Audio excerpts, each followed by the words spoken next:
Throughout recorded history, mankind has dreamt of building the perfect society, an empire that might somehow satisfy the needs of every man. An ancient legend cast the shadows of one such society that is said to have existed long ago.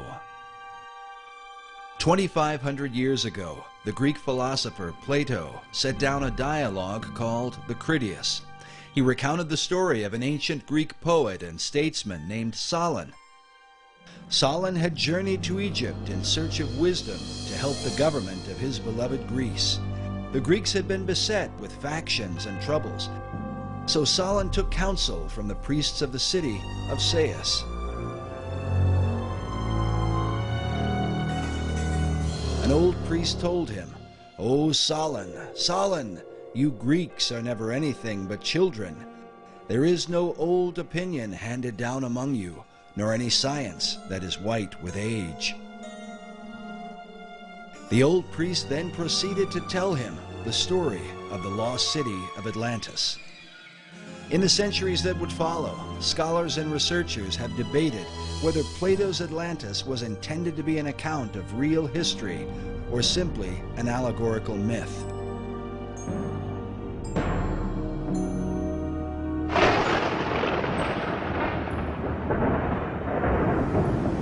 Some even suggest that Atlantis was really the Antediluvian World, the wicked society destroyed by the wrath of God in the great flood of Noah. In the 20th century, Plato's account was further supported by Masonic philosopher Manly P. Hall. Hall claimed that Atlantis had once been a vast and mighty empire that extended to the whole world, a philosophic commonwealth of nations that one day was destined to be rebuilt. But who would rebuild it? And exactly who was Manly P. Hall?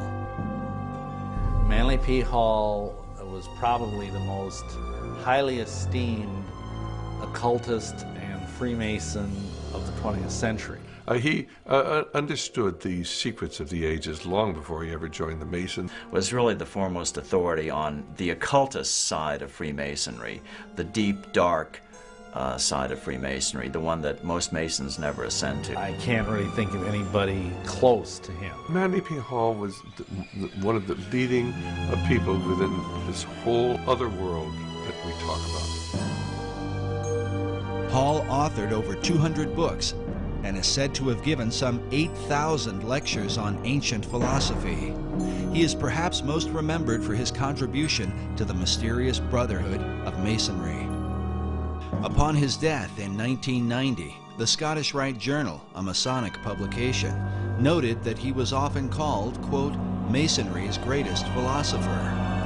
Among his teachings was that contained in Masonry and all the secret orders was the ancient wisdom of lost Atlantis.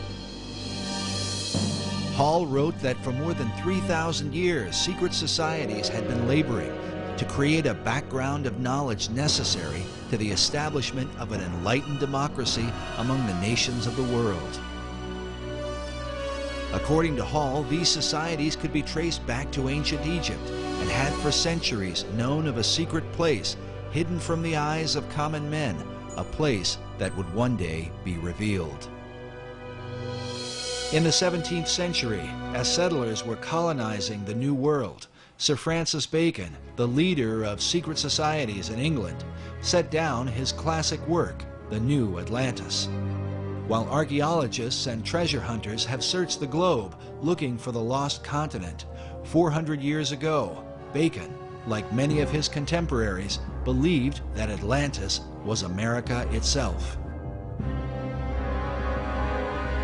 Well, Bacon, to me, was really fundamental in the American colonizational scheme and its connection to the New Atlantis concept.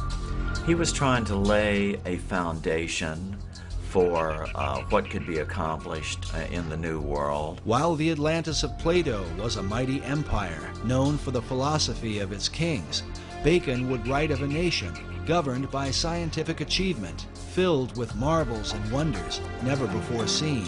Bacon was talking about this new nation, talking about submarines, talking about unimaginable weapons of war, talking about flying machines and tall buildings. How did he come into possession of this knowledge? Did Francis Bacon outline the course of the New World before its time? And if so, by what power was he inspired to do so? While there are no states or cities that bear his name, his mysterious influence has compelled some to call him the real and true founder of America. His founding of America was really through other people who were following his work, following the program he'd laid out. Bacon was the head of Freemasonry and Rosicrucianism. He had a huge influence through being the chief of the Rosicrucian fraternity at the time. He had a huge influence on the birth of modern Freemasonry. And many of those Rosicrucians actually went into Freemasonry at that time to lift it up to its new level. And Freemasonry has a major influence on the founding of America. While many of the early settlers came to work the land for the cause of religious freedom, there were with them secret societies who came to the New World with another agenda. Secret societies came to America shortly after the Pilgrims arrived, and they were sent by a man named Sir Francis Bacon. You get this very strange mixture of people, many of whom understood even then the advantage, spiritually and otherwise, to having secret orders. Unless you understand the influence of the occult societies on the development of America, on the establishment of America, upon the course of America, why you get completely lost studying our history. And they were the ones through which this work was being put into operation in England, in Europe, and eventually in America and the world. So that America then could be used to lead the world into the philosophic empire. You understand that America was founded by Christians as a Christian nation. However, there were always those people on the other side who wanted to use America, use our military power and our financial power to establish enlightened democracies throughout the world and restore lost Atlantis.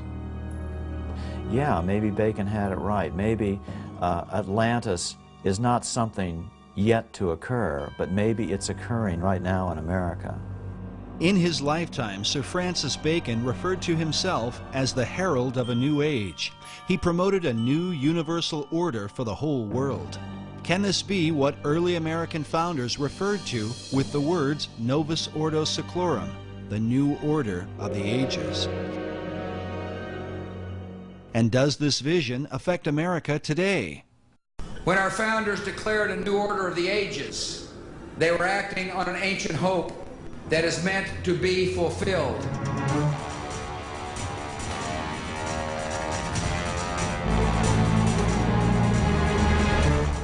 As America marches forward, spreading democracy throughout the globe, is she merely promoting freedom or fulfilling an ancient plan? Is she following a course planned for centuries by men who believe she is chosen for a secret destiny?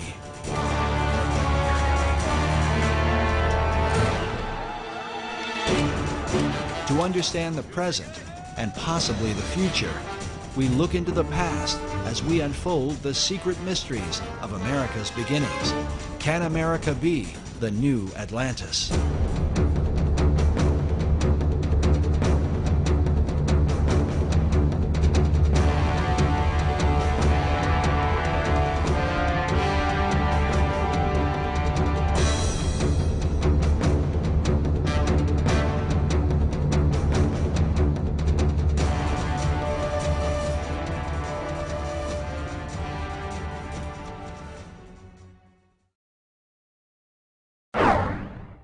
The movie National Treasure revealed to many the role of Freemasons in the founding of America. Often seen as a shadowy organization with hidden agendas, Masonry was portrayed in a positive light. Was this coincidence, or could there have been something behind it? I think there's probably a little something behind it. The Freemasons among our founding fathers left us clues like these. The unfinished pyramid, the all-seeing eye. They're speaking to us through these. Well, the movie National Treasure is probably the first film in many years that has given a positive spin to the Masonic Lodge. And essentially it seems to have been at least partially designed as kind of a propaganda piece for them. They were basically trying to say that these people who have hidden this secret knowledge of whatever it was, the gold stash or whatever, the Masons, are basically good guys. Because it makes them appear to be this sort of benign, shadowy group that's in the background protecting these important ancient secrets and also protecting this great, massive treasure. It was fairly accurate in its Masonic elements. You can tell whoever made the film either was a Mason, and of course there's a lot of Masons in Hollywood, or else had done a lot of research. Screenwriter Jim Kauf, who developed the storyline for Disney Pictures, claims no Masonic connection, yet some researchers are not convinced. Masons were involved in the writing of that, it seems to me, because then they tried to turn it around and, you know, say that that Freemasonry is a good thing, that it has these hidden secrets deep within it, and that someday will be revealed and, you know, bring good things to America, etc. Yet did the filmmakers accurately portray the real secrets of Masonry? The thing I think that's unfortunate about the movie is, other than it kind of glamorizes the Masons, is that it makes it sound like the treasure of Masonry is monetary, that it's this enormous cachet of wealth and gold and jewels and urns and statues and whatever. And really that's not what the treasure of Masonry is. The treasure of Masonry is esoteric wisdom. It is what Masons believe. It is the secret of eternal life and immortality. And that's an entirely different thing. Conspiracy theorists have suggested that the film was intended to mislead. But the question remains, if Masons were involved in the making of the film, what would motivate them to tell a story about a society sworn to secrecy? I think Masons have been pretty desperate over the last couple decades. They've taken a lot of hits, due in at least part to my books, and their membership is declining fast. Men love secrets, and that's just a basic truism. And so if they advertise that through a popular movie, you know, maybe it would generate a little more interest.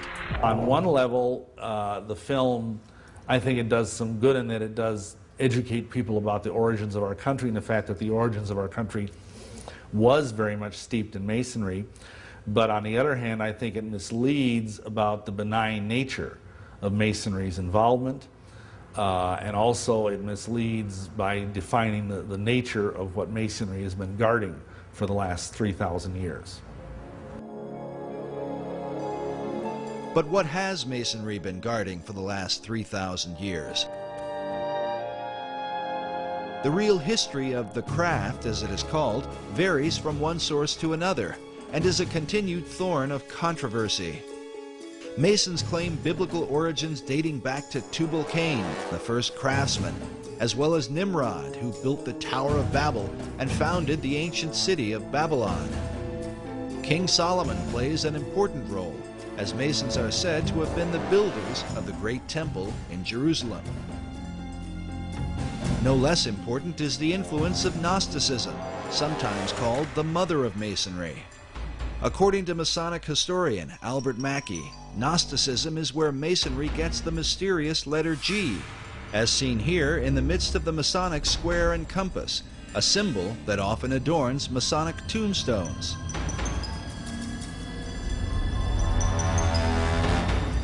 Known for rejecting the biblical Gospels, the Gnostics claimed to be the real Christians, an issue the apostles spoke vehemently against in the New Testament. The Gnostic Gospels have been promoted by writers like Elaine Pagels and celebrities such as Jane Fonda. It was the Gnostic teachings that formed the heart of Dan Brown's blockbuster book, The Da Vinci Code. The Gnostics were known to express a humanistic view of Christ, a view they are said to have exploited for the purpose of justifying their debauchery of women. Hence the tales of Jesus and his alleged relationship with Mary Magdalene, a view often attributed to the Gnostics and repeated in Brown's controversial book.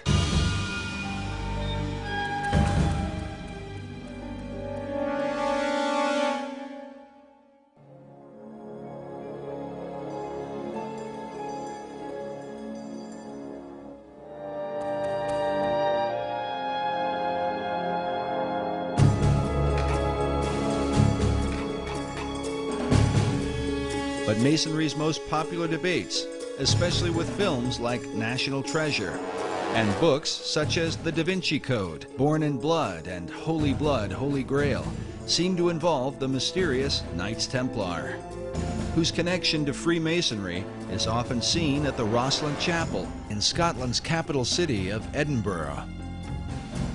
A place that not only reveals much about the Templars and Masonry, but within may be secrets to the founding of the New World. But whatever the connection or controversy, most Masons trace their craft back to the mysteries of ancient Egypt. Egypt is like pretty much the proximate fountainhead of all esoteric mystery teaching. After the example of the Egyptian craftsmen, the Masons carved their own imagery in the great structures of Europe. Secret signs and symbols were embedded into their work, the meaning of which was to be hidden from outsiders. These were the craft masons who actually built the temples. If you look at European architecture, you know, all those big cathedrals in Europe, Cologne Cathedral in Germany, Notre Dame in Paris, Salisbury Cathedral in England, and all those beautiful cathedrals were all built around the 1200s and 1300s. And it was these masons who knew their business, and they wanted to keep their skills secret. All the great cathedrals of Europe were built by stonemasons who had an understanding of esoteric lore, and they're basically riddles in stone. When Masons came to America, they practiced their trade in the same way they had in Europe, embedding secret codes within the design and foundation of the American colonies. Some believe this may account for the geographic location of the 5 great Revolutionary War cities. In particular, Boston, New York, Baltimore, Philadelphia, and Washington, D.C. have all been built in perfect alignment along the eastern seaboard.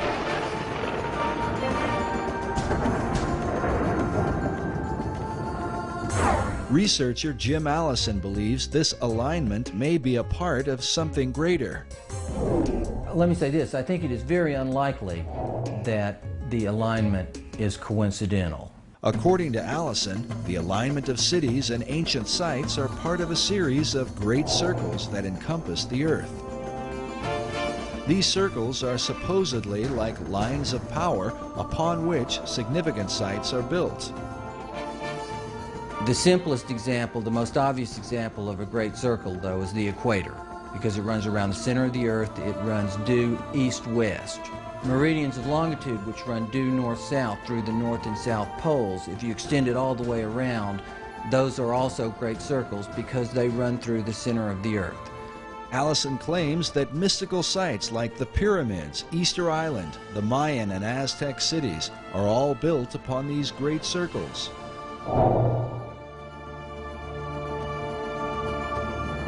In addition, one of these great circles contains the 5 cities that date back to the era of the American Revolutionary War. Washington, D.C., Philadelphia, Baltimore, New York City, and Boston are in fact aligned. They're fairly close together. The distance from Washington, D.C. to Boston is 400 miles. And as a result of that, you can see the alignment just on a flat map, because the curvature of the earth is not so much over that distance to distort it. But on a three-dimensional map, it's even clearer. But is this just a curious coincidence, or could there be some hidden meaning behind it? In the 1920s, an Englishman named Alfred Watkins noted a series of straight tracks or lines upon the Earth's surface that seemed to connect the ancient monuments and holy sites around the world. What he found was that in a number of cases, a number of these monuments were aligned in dead straight lines that extended from a few miles to, in some cases, many miles. He coined the term ley lines to describe and to explain these alignments. Watkins believed that there are some type of grid lines that run through the earth, of lines of energy or magnetism or electromagnetism or some other kind of attraction over the earth. And that's what he described as ley lines. Watkins believed that the builders of these sites were aware of these lines that ran through the earth, and that they intentionally built these monuments on these lines. While Watkins' findings were not openly received by all, his views have been most often embraced by members of the esoteric community. In the occult, there's this concept of ley lines, L-E-Y, which are lines of force that some people say are like the acupuncture points of the earth. And you always want to build things on a ley line. All of the great cathedrals of Europe are built upon these ley lines, which are like currents of power. These currents of power are thought to have magical significance. Some believe they act as portals for spirits to travel to and from the ancient monuments that fall within these alignments. But the question remains, were such power lines important to the builders of early American cities? Were they aligned with a secret purpose in mind? It's very important where the pyramid of Khufu is built, the Great Pyramid. And it's very important where Stonehenge is built. There are several great circles that ancient monuments are aligned with. And in some cases, ancient and modern development is aligned with. Extending the alignment from Boston to the northeast towards Europe, the alignment crosses over the Atlantic and crosses into England and crosses over Stonehenge, which of course is one of the more significant monuments, certainly in England and arguably anywhere. Can it be coincidental that the early colonists built these 5 cities in perfect alignment with each other and in perfect alignment with Stonehenge? Allison admits that many of the ancient monuments are aligned on ley lines or great circles within a fraction of 1 degree, a distance that sometimes equals 15 or 20 miles. But in the link between the Old World and the New, there is a 0 deviation between the 5 American cities and England's mysterious Stonehenge. According to Allison, they are perfectly aligned.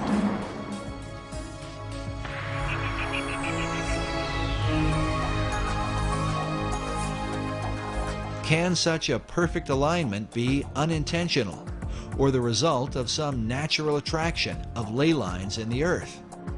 There's some dispute about that amongst people who studied these ley lines as to whether the builders were aware of an attraction and they built it for that reason, or whether there was possibly an attraction that they were unaware of, but nonetheless caused them to build these sites in alignment. But the simple fact is they are aligned. But the evidence continues. America's capital city, Washington, D.C., is said to be positioned on the 77th meridian west, considered a sacred location referred to as God's longitude. In his book, Marking Time, author Duncan Steele argues that the early expedition of Sir Walter Raleigh, known for the lost colony at Roanoke, was not quite the failure it seemed to be. Raleigh's intent, according to Steele, was not really to establish a colony, but rather to capture God's longitude by locating the 77th meridian. And the goal of the occultist who understands these concepts is to have things exist within the sacred harmonies of the earth.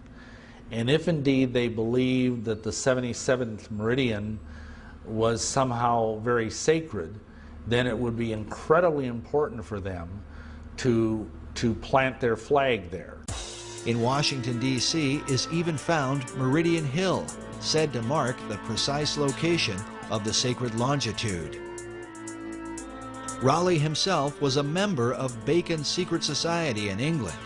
Was he sent on a mystical journey so that America might be designed according to esoteric principles from the beginning?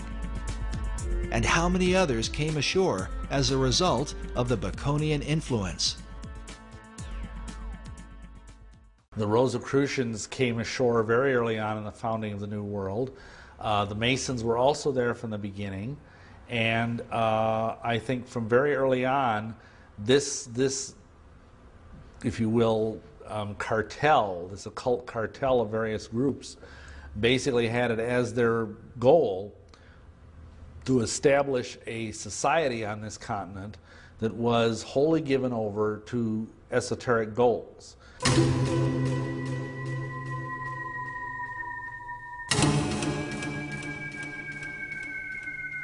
The Rosicrucian Order, with its modern headquarters in San Jose, California, has for centuries been linked to Freemasonry. Well, you have to understand that Freemasonry is simply the modern-day manifestation of the ancient mystery religions. The ideas of Masonry have been around literally for thousands of years. And of course, Rosicrucianism was simply a forerunner of modern-day Masonry. The order takes its name from its primary symbol, the rose and cross. Like Masonry, the Rosicrucians traced their religion to the mysteries of ancient Egypt. Their power base in San Jose centers around an Egyptian museum. There are chapters of the Rosicrucians studying every place across America, and one only has to go up on the internet, and they actually have websites where they recruit people into the Rosicrucian order. People have no idea that these people are even here. Perhaps the reason for their lack of exposure is that they are dwarfed by the chief of all secret societies, the ancient order of Freemasonry.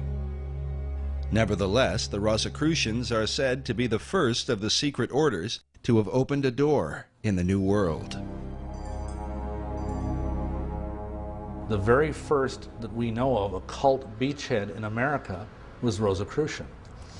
I was out on a speaking tour recently, and I had the opportunity to visit the Ephrata Cloister, it's called, in Ephrata, Pennsylvania.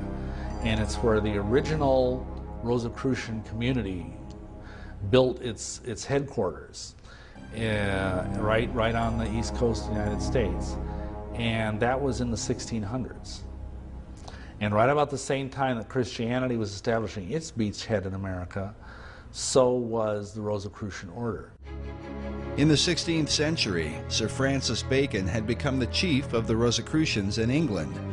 Researchers believe that Bacon sent members of this society to America to launch his esoteric empire, the New Atlantis. This 1910 Newfoundland stamp commemorates Bacon's early influence. It reads, "Lord Bacon, the guiding spirit in the colonization scheme." I know that Rosicrucianism today holds Bacon in highest esteem as an active transmitter of the secrets. If you go to the AMORC, the Ancient Mystical Order of the Rose and the Cross, the Rosicrucian Order Center in San Jose, Bacon is everywhere. He's a demigod in Rosicrucianism. But Bacon's influence was not confined to Rosicrucianism. He is considered by some to have been the first to formalize the mystery teachings into a system now recognized as modern Masonry. So Freemasonry up to that point had been very, very much involved with just the craft of building buildings. It had been a guild in this country, and each country had their own type of masonry or Freemasonry. There was no sense of it being a worldwide fraternity where religious belief or race did not matter. Before that had been very racial and very religious, but Bacon turned it into a truly international society. This international society would also come to the New World. And while Bacon's Rosicrucians would maintain a position of careful anonymity, the Order of Masonry would stretch its hands in America to the very heights of power. Nowhere is the Masonic presence more clearly seen than in the design of America's capital city, Washington, D.C.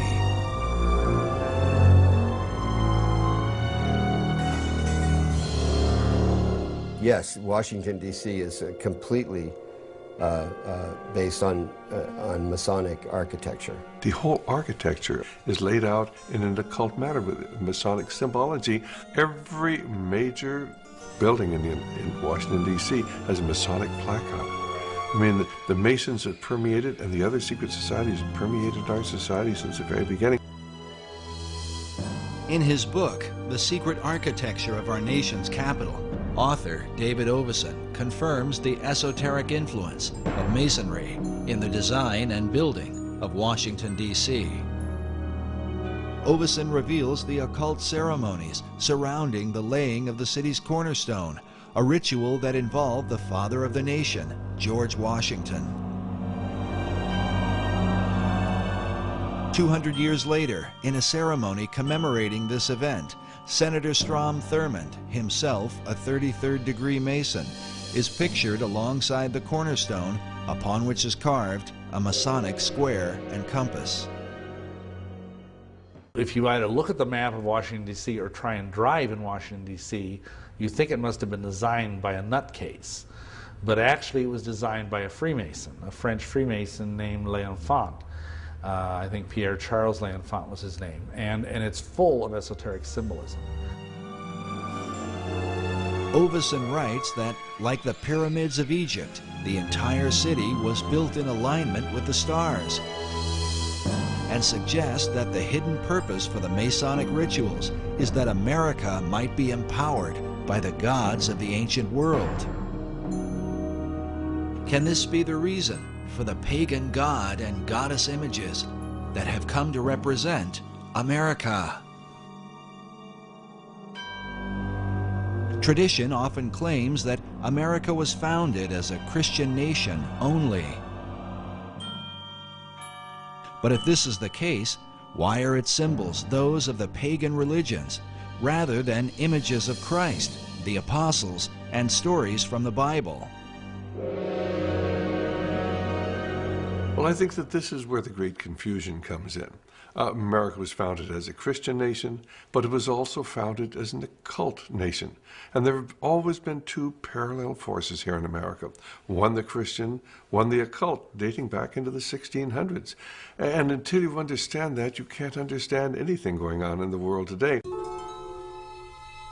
The conflict between Christianity and the occult has compelled some to reject entirely the influence of God in early America. In February of 2005, CBSNews.com posted an article titled Our Godless Constitution. In it, author Brooke Allen wrote that our nation was not founded on Christian principles, but on Enlightenment ones. God only entered the picture as a very minor player, and Jesus Christ was conspicuously absent. A chief issue of debate are the very symbols that define the United States. Where did they come from, and what or who exactly do they represent? For many, the answers lie in the secret societies. I mean, you can see their influence on the back of the Great Seal of the United States, where in 1782 they put on a pyramid capped by an all-seeing eye with the slogan beneath, Novus Ordo Seclorum, the new secular order of the world. That was in 1782. It was put on the back of the Great Seal of the United States, hidden there until about 1935, when it was taken off the back of the Great Seal of the United States and put on the back of the American dollar bill, where it is today, symbolizing the influence of the secret societies on America. And you know, there are some of our Christian ministries that want to tell you that a cult symbol is a Christian symbol. It just goes to show how effectively the Christians have been misled, and they've been misled intentionally by people who've infiltrated the Christian movement and have told them, oh, this is a Christian symbol. Well, where in Christian symbology do you come up with a pyramid?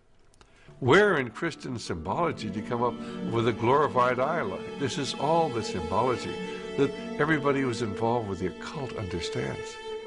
The glorified or all-seeing eye is known as the Eye of Horus, one of the most important gods of the Egyptian mysteries.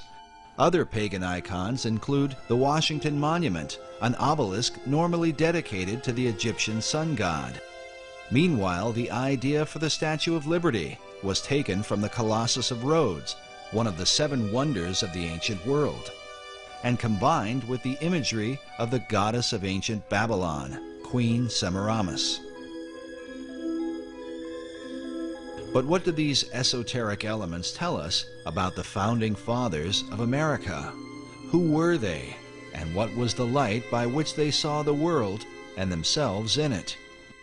The majority of the people who were in the founding fathers were either deists, or else they were free thinkers, or they were Rosicrucians, or they were Masons, or they were all of the above. But the issue is not black and white. Researchers are careful to point out the God-fearing nature of early Americans. If we take the founding of America as the time when the Puritans came over, if that's the time that was taken, and the landing of the Pilgrims, you remember, and that date there, if that was taken as the founding of America, there was no question. These are solid Christians, out, and they were looking for freedom. They did not want to be persecuted by either the church in England, which was the Anglican church, so the Puritans would have been persecuted as dissenters. Nevertheless, so if we take that date, that era, when the Puritans came over, they were coming over seeking freedom, religious freedom. And so they wanted to settle the land and build their little churches and worship the Lord as he told us to do, and in the manner in which he told us to do in the scriptures. That's what they wanted to do. So without question, it was settled in the beginning as a Christian nation, an opportunity to come over freely. Unfortunately, you got other people who wanted to do the same thing, but they weren't necessarily Christians.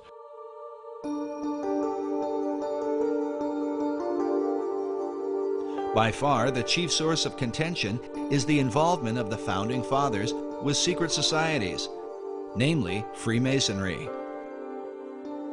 Certainly at the time when the Declaration of Independence was signed, many of these people were involved in Masonry, no question at all about it. But it wasn't because they were dedicated to the esoteric principles of Masonry. Many of these people were strong Christians. In America, initially, the men that were elected, I believe 90% of them were all God-fearing men. People, on the esoteric side want to say, oh, this was a Masonic country. And there's an element of truth in that, because certainly there were many Masons, once America was established, who were working in key positions. I believe the truth is somewhere in between, as it usually is, the two extremes. It's a timeless struggle. Both sides of this power struggle are in full play. The sides of the secret societies, trying to push forth the new Atlantis. And so it doesn't surprise me that most of these men in the Continental Congress or the signings of the Declaration of Independence were Masons or whatever. That doesn't surprise me. It doesn't even bother me, because I know that underneath them is a vast horde of people that were biblical Christians. Masonry's history with America is filled with both mystery and controversy. Because of its secrecy, and because its members are bound by terrible blood oaths, Masons are reluctant to come forward with testimony. It's a secret society. It has always been a secret society. And to reveal anything about these secret societies ensures your death. And people who've tried to expose Masonry, even to this very day, risk their lives in doing it. Yet from the shadows, some light appears. When you actually go into Masonry in the first 3 degrees, why, you promise that if you are ever reveal any of the secrets of Masonry in the first degree, why you'll have your tongue cut out, and you'll have you'll be buried in the sands of the sea up to the level of your neck at the level of low tide. And at the 2nd degree, I believe they cut out your heart, and the 3rd degree, they're going to cut out your entrails and burn them.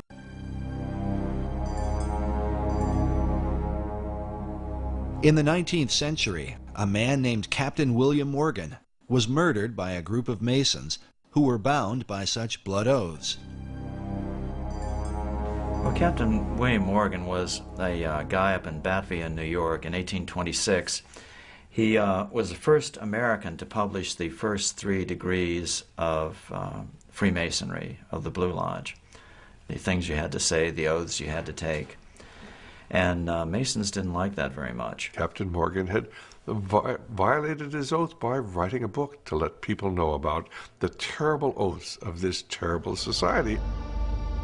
Feeling a responsibility to the Masonic Brotherhood, 3 members of the order kidnapped Morgan to make him pay for exposing the secrets of Masonry.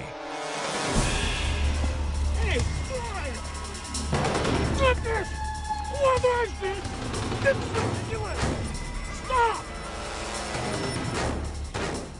He was captured by a group of Masons and taken and killed. And later on, the perpetrators made deathbed confessions of it all, so it was all very well known. Of these deathbed confessions, at least one has survived, given by a man named Henry L. Valence, whose insight into Morgan's final moments provides a heart-wrenching account. While Valence was never brought to justice for the crime, his final confession revealed a conscience haunted by a lifetime of guilt. If the mark of Cain wasn't upon me, the curse of the first murderer was. The bloodstain was upon my hands and could not be washed out. Valence revealed how a council of 8 Masons had condemned William Morgan to death. Council. They made a decision and decided your fate. Are you ready to pay for your betrayal? Talk to me, man. I've done what was right. And how Morgan had pleaded for his life on behalf of his wife and children. He commenced wringing his hands and talking of his wife and children, the recollections of whom in that awful hour terribly affected him. Please, my children, my wife. His wife, he had said, was young and inexperienced, and his children were but infants. You should have thought about that before you turned us in, before you wrote the book. May God have mercy on your children, because we will not have mercy on you.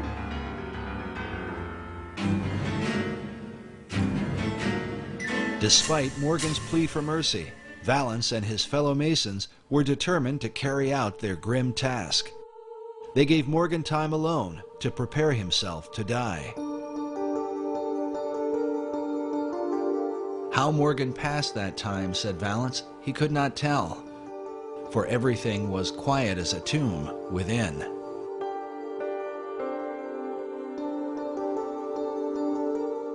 When they returned, they bound his hands and led him away to the awful fate they had prepared for him.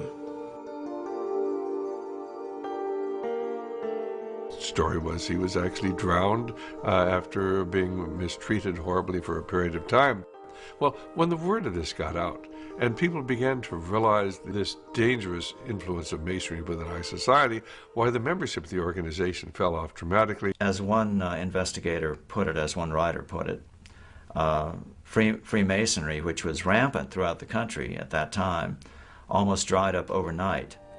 The public outrage over Morgan's death was profound, but when those who had murdered him were sought out, the people of the United States discovered that justice was not so easy to obtain.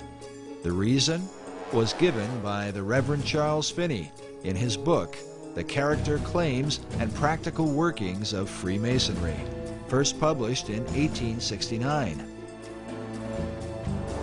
Finney was a former Mason who lived through the Morgan affair. He claimed that justice in the case was impossible because nearly all the civil offices in the country were in the hands of Freemasons. According to Finney, even the newspapers of the day were completely under their control. Finney writes that it was found that they could do nothing with the courts, with the sheriffs, with the eyewitnesses, or with the jurors, and all their efforts were for a time entirely impotent. So this turned into a big brouhaha. It was a big Masonic scandal because it was all known. The Morgan incident became an issue of national importance, not simply because a man was murdered, but more importantly, Americans began to realize that their supposedly democratic country was being secretly controlled by the Masonic Brotherhood. And this led even to separate political parties, being anti-Masonic political parties being formed, and they were even called the Anti-Masonic Party. They ran candidates for president And they were significant parties. They weren't just minority parties. So it was a really big deal. The anti-Masonic Party was the first third party in American politics and eventually became the Whig Party, which is more widely recognized. The party itself was led by former President John Quincy Adams, who wrote a collection of letters and essays against Freemasonry. How can you have a free society when you have people who belong to these secret societies and have sworn these terrible blood oaths? You can't have a free society. And that's what John Quincy Adams was writing about. Adams wrote, "I do conscientiously and sincerely believe that the order of Freemasonry, if not the greatest, is one of the greatest moral and political evils." As a result of the Morgan incident, a series of official investigations took place. In 1829, a New York State Senate committee published its findings on Masonry, stating that its members were found in almost every place where power is of any importance. 5 years later, in 1834, a joint committee in Massachusetts reported that Masonry was, quote, "a distinct independent government within our own government and beyond the control of the laws of the land by means of its secrecy." Well, the influence of Masonry has always been here since those days. And of course, within 15 or 20 years, why the membership of Masonry had reconstituted itself. It said they got down to only about 5,000 members there when Masonry was really exposed. But people soon forgot about the terrible things that had happened. And the fact that if you were a Mason, they really would kill you. Most people look upon Masonry as simply a fraternity, and these oaths have no meaning. But tragically, they do. A monument was erected in Batavia, New York, and remains to this day, in remembrance of what happened to William Morgan. The inscription on its base reads, "To the memory of William Morgan, a native of Virginia, a captain in the War of 1812, a respectable citizen of Batavia, and a martyr to the freedom of writing, printing, and speaking the truth. He was abducted from near this spot in the year 1826 by Freemasons and murdered for revealing the secrets of their order." The monument goes on to tell the reader where they can find the historical records that document the Morgan account.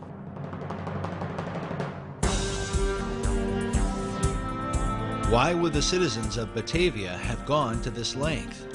Crimes are committed every day, and people sometimes murdered. Why draw attention to William Morgan? Did they desire to warn future generations? Was it because the people of that time recognized, as Charles Finney asserts in his book, that America was being controlled by Masons from behind the scenes? But for what cause? For greed, power? Or is the answer most likely found in the great Atlantean plan? In order to bring forth the destiny of America and lead mankind into the vision of Plato and Sir Francis Bacon, the secret societies would have to control the new world, and in time, subdue the old.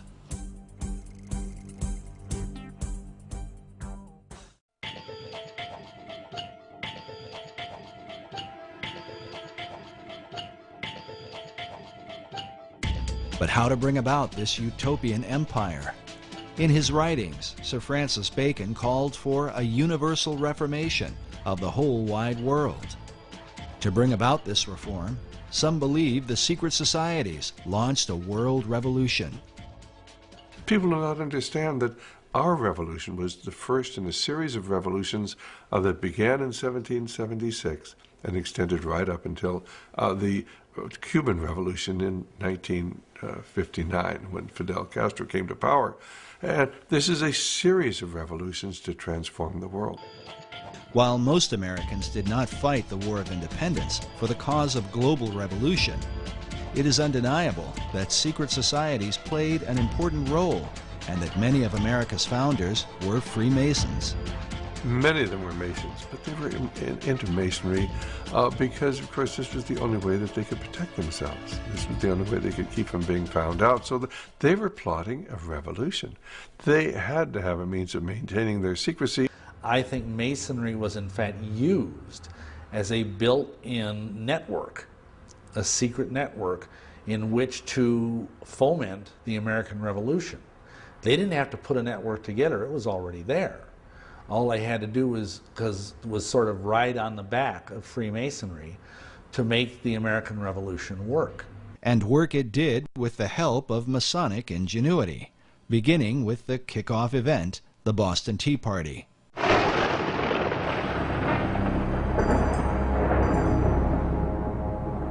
And what was the Boston Tea Party? Who was behind that? Who were the raiders of the English tea ship? Admittedly, at this point, it was the Masonic Lodge in Boston. They were all Masons. It was the Masons wanting to implement this revolution. The leader of the men who dressed up like Indians and threw the tea into Boston Harbor was the legendary Paul Revere, whose famous ride would alert Americans that the British were coming. Pictured here with a teapot commemorating his rebellion, Paul Revere was a prominent member of the Masonic Order. George Washington, known as the father of our country, along with many of his generals, were also Masons. Yet Washington's involvement with Masonry is hotly debated. Our information is that he did not do anything with the Masonic Lodge for the last 30 years of his life. The debate centers around a letter written by George Washington to the Reverend G.W. Schneider on September 25, 1798, just 15 months before Washington's death. In the letter, Washington says specifically, "I must correct an error you have run into of my presiding over the English lodges in this country. The fact is, I preside over none, nor have I been in one more than once or twice within the last 30 years. And in Washington's case, I defend him by saying the Masons are very secretive. When they approach a man to be a member of their organization, they will not and cannot tell him what it's all about. But what they can do is to say, well, you see, there were all these famous people. They were Freemasons, and they can name off the kings, and today, of course, they can name off Washington. And so the candidate would then argue to himself, well, who am I? I'm just a little guy, you know, or I might be a senator, but nevertheless, who am I? Compared with these, if it was good enough for them, surely it's good enough for me. If it's secret, it's going to be a good thing. So they get in, and they're not told the whole story. They're not told in the first, second, or even third degree. They're not told the whole story, but little by little, as they acquire more knowledge, and as they are deemed to be faithful to the cause, they are told more. And that's just how they get the people in. It is only fair to mention that many Masons continue to insist that Washington was very active in the craft. Yet there is no debate about the Masonic membership of Benjamin Franklin, who is deeply involved not only with Masonry, but a whole variety of secret societies in America, in England, and in France. Societies that had everything to do with his success during the American Revolutionary War. Benjamin Franklin is a very paradoxical, complex fellow, as might be expected for someone who was such a great genius. But at times he seems like he's a Christian. At times he seems like he's a scoundrel. At times it seems like he's a Luciferian, and at times it seems like he's a Rosicrucian. He was a strange character, Benjamin Franklin, a sort of a shuttle diplomat between Philadelphia and Paris and London, England. He was, of course, an ambassador in Europe, and when he was over in Europe, he became a member of a group called the Hellfire Club, which was a kind of pseudo-satanic organization in 1700s. It was founded by an English nobleman named Francis Dashwood, and it basically existed as a place where men could gather and have orgies and worship the devil and basically get loaded and do whatever they wanted, under the guise of it being a satanic society. The Hellfire Club was a part of the so-called gentlemen's clubs of 17th and 18th century England. While the debauched behavior of these groups was initially tolerated, once they began to dabble in satanic rituals, they were forced to go underground, literally. Hellfire Club, as a matter of fact, I used to live quite near that place. It's on the west side of London, at a place called West Wickham. It's a hill. It's a chalk hill, now of course covered in grass, and on the top of that chalk hill is a church. On the top of the church there's a golden ball. There's a cross on top of that. Now that's a Christian church, but inside the hill is a cave. Often those chalk hills, they do have caves inside them. It's the way they're formed. And in the cave there, they would gather together. Now, I don't say that it was the church, the occupants of the church that gathered there, but whether they knew it or not, the Hellfire Club would hold their meetings once a month underneath the church. And Benjamin Franklin would go and visit that at the times when he came to visit England, yeah. He was very much apparently into some of the ideas of the esoteric movement of his day.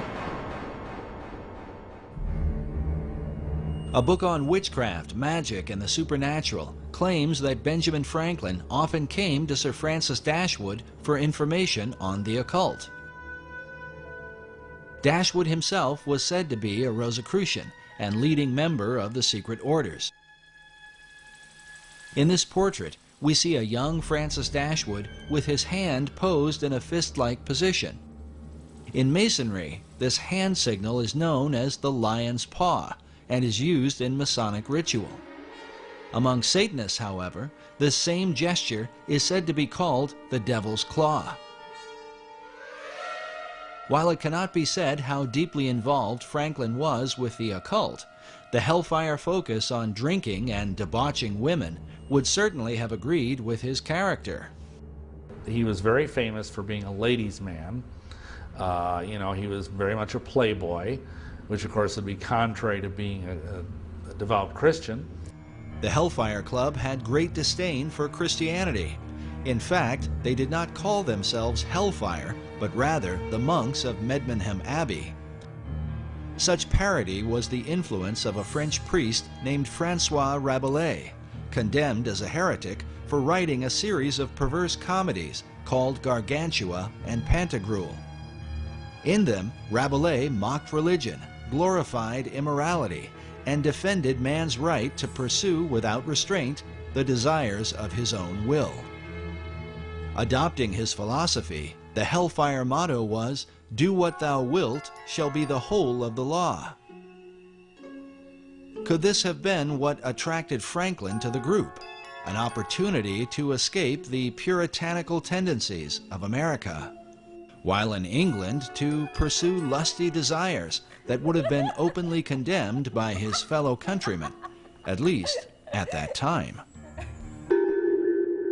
But more than a century later, the Hellfire motto would be adopted by British occultist Aleister Crowley, who was often called the wickedest man in the world. Like Francis Dashwood and the Hellfire members, Crowley took part in satanic rituals, most famously at his Abbey Thelema in Sicily, a name taken from Francois Rabelais' anti-Christian parodies. Crowley's hatred for Christianity was so intense he often referred to himself as the Beast of the Apocalypse from the Book of Revelation. He was a Freemason and a Rosicrucian who made Do What Thou Wilt famous through the 20th century, with followers like L. Ron Hubbard, the founder of Scientology, Harvard professor and drug guru Timothy Leary, and even Beatles founder John Lennon. Crowley is often credited with sparking the 1960s cultural revolution, the do-your-own-thing mentality dedicated to sex, drugs, and rock and roll. What could be called the modern legacy of men like Franklin, Dashwood, and the Hellfire Club.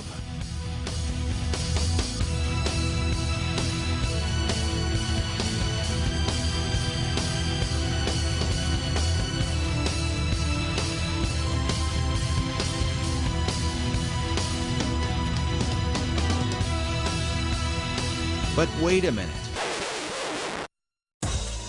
Obviously, it cannot be said that Franklin's involvement with the Hellfire Club is to be fully equated with the often crazed activities of a man like Crowley or even Timothy Leary. Still, one must wonder what Franklin was doing with a group of immoral aristocrats who dabbled in devil worship, even if they were just kidding around, as some have suggested. Is it likely that this legendary founder of America, the man who discovered electricity, invented the bifocals, and co-authored the Declaration of Independence, simply spent his time in England getting drunk and seducing women? Franklin was known to be a crafty fellow. Could his dealings with Dashwood and the Hellfire Club have somehow been a part of a greater agenda? After all, Sir Francis Dashwood was no ordinary drunken rake. He also happened to be a member of the British Parliament and was a close friend and advisor to King George III, the man the American colonists would rebel against. The Hellfire Club itself were made up of English nobility, some of whom held high offices in the king's government. Was it mere coincidence that these men, close friends of Franklin, just happened to be in power when the British were defeated? In his book, The Occult Conspiracy, author Michael Howard chronicles how Benjamin Franklin came to England in 1758 to discuss the future of the American colonies with Sir Francis Dashwood. Meanwhile, British historian Richard Deacon, in his History of the British Secret Service, claims that Dashwood's Hellfire Club functioned as a center of English espionage. Because of Franklin's many clandestine activities, some involving a British double agent named Edward Bancroft, Deacon and fellow historian Professor Cecil B. Curry speculate that Ben Franklin may have been a covert spy for the British government, known either as Number 72 or with the code name Moses. But was Franklin working for the British? Or were secret powers within the king's own government working with Franklin for the ancient plan of all secret societies, the New Atlantis? Why would British intelligence refer to Benjamin Franklin as Moses? Normally, enemies are given names like Carlos the Jackal or the Butcher of Baghdad.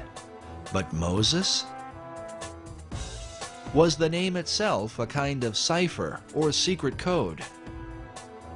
Had they already determined that as Moses led the children of Israel from the bondage of Egypt, so Franklin would lead the American colonies to freedom from King George?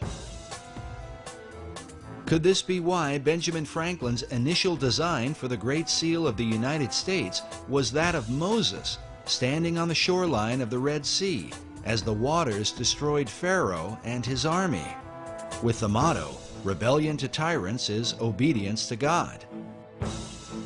Coincidence? Maybe. Yet in his book, America's Secret Destiny, author Robert Hieronymus, whose doctrinal thesis on the reverse of the Great Seal has been used by the White House, the State Department, and the Department of the Interior, makes the comment that Franklin's design for the seal represented, quote, how he viewed America's birth and destiny. Did Franklin really see himself as Moses, defeating King George, the colonial pharaoh, with the help of Dashwood and the Hellfire Club? An alarming theory. But for British intelligence to undermine King George on behalf of a secret agenda should not be terribly surprising, at least not to the modern American. Consider the conflict between President John F. Kennedy and the CIA during the Bay of Pigs invasion. The CIA reportedly lied to the president on behalf of their secret agenda involving an assassination attempt on Fidel Castro, something that would later lead to the Cuban Missile Crisis. JFK was so surprised at their power, believing it to be a threat to the American people, he vowed to shatter the CIA into 1,000 pieces. Or what about the Iran-Contra affair, where President Ronald Reagan stated emphatically that the U.S. was not providing arms to Iran in exchange for hostages being held by pro-Iranian terror groups? In spite of the wildly speculative and false stories about arms for hostages and alleged ransom payments, we did not, repeat, did not trade weapons or anything else for hostages. But Reagan soon returned with an apology once he learned that, yes, the U.S. was illegally selling arms to Iran, an enemy country. The profits from the sales were then being used to finance a secret CIA operation involving the Contras in Nicaragua. As with JFK, Reagan claimed that he had been manipulated and lied to by secret powers within the intelligence community. It's going on that had been kept from me in various covert operations. President, did they deceive you? You didn't answer whether Poindexter and North deceived you. Presidents Reagan and Kennedy were humiliated at being the most powerful men in the world who were unaware of what the hidden powers in their own government were up to. Well, at least in the case of Kennedy. It was later revealed that President Reagan knew more about the covert actions of the intelligence community than he had let on. After all, his vice president, George Bush Sr., was the former head of the CIA and a member of an elite secret society known as the Skull and Bones. Some find it interesting that while in office, President Reagan was made an honorary 33rd degree Mason. Since then, America's presidents have all been members of secret orders, including Skull and Bonesman George W. Bush, whose war on terror is said by some to have sparked the beginnings of World War III. Bush claimed it was the CIA who provided the information about weapons of mass destruction that ultimately led to the war in Iraq. As of the making of this documentary, that information has turned out to be false. An intelligence error? Maybe. Or perhaps the same powers that were working in the days of Benjamin Franklin have never really ceased to function. Is it just a coincidence that the war on terror has provided the opportunity to spread democracy to all the world? And this is what people don't understand, is as our president talks about how we want to bring democracy to all these countries of the world. Well, why doesn't he want to bring a republic to these countries? We were a republic. We were never a democracy. It is only the people from the mystery religions and the secret societies who are pushing this idea of world democracy, or this combination of enlightened nations, enlightened democracies to rule the world. As incredible as it may seem, there are really people who believe that. They're working full-time to accomplish that goal. And until you understand that they are the primary force behind the wars of this last century and World War III, which we are entering into today, unless they understand that the whole idea is to create this reestablishment of what they believe is lost Atlantis, this wonderful utopian society that they believe existed eons ago. Anybody who studied the history of America knows we were not established as a democracy. Our founding fathers didn't believe in democracy. They wanted a republic, a government of law, not the democracy, which is what the secret societies have been working for well over 3,000 years. Could this be the secret behind what's happening in the world today? And was this the underlying motive in the war for American independence? To wrestle the new world from the power of the old, that it might in time be used to bring forth the great Atlantean plan, envisioned by Sir Francis Bacon. Benjamin Franklin certainly knew the works of Francis Bacon and all the ethics and things that he was trying to establish. Bacon was a man that Benjamin Franklin had much in common with. Both men were the leading scientists of their time. Both men were involved in printing, and both men published works that helped to transform the people of their generation. Both men developed their own system of ciphers and secret codes, which they used for intelligence purposes during wartime. And both men were deeply involved in the Masonic and Rosicrucian movements of their day. Franklin was a member of Masonic and secret orders in America, in England, and in France, the three countries involved in the American Revolution. But some researchers argue that his influence in France truly demonstrates his loyalty to a plan that looked beyond America, to a global revolution.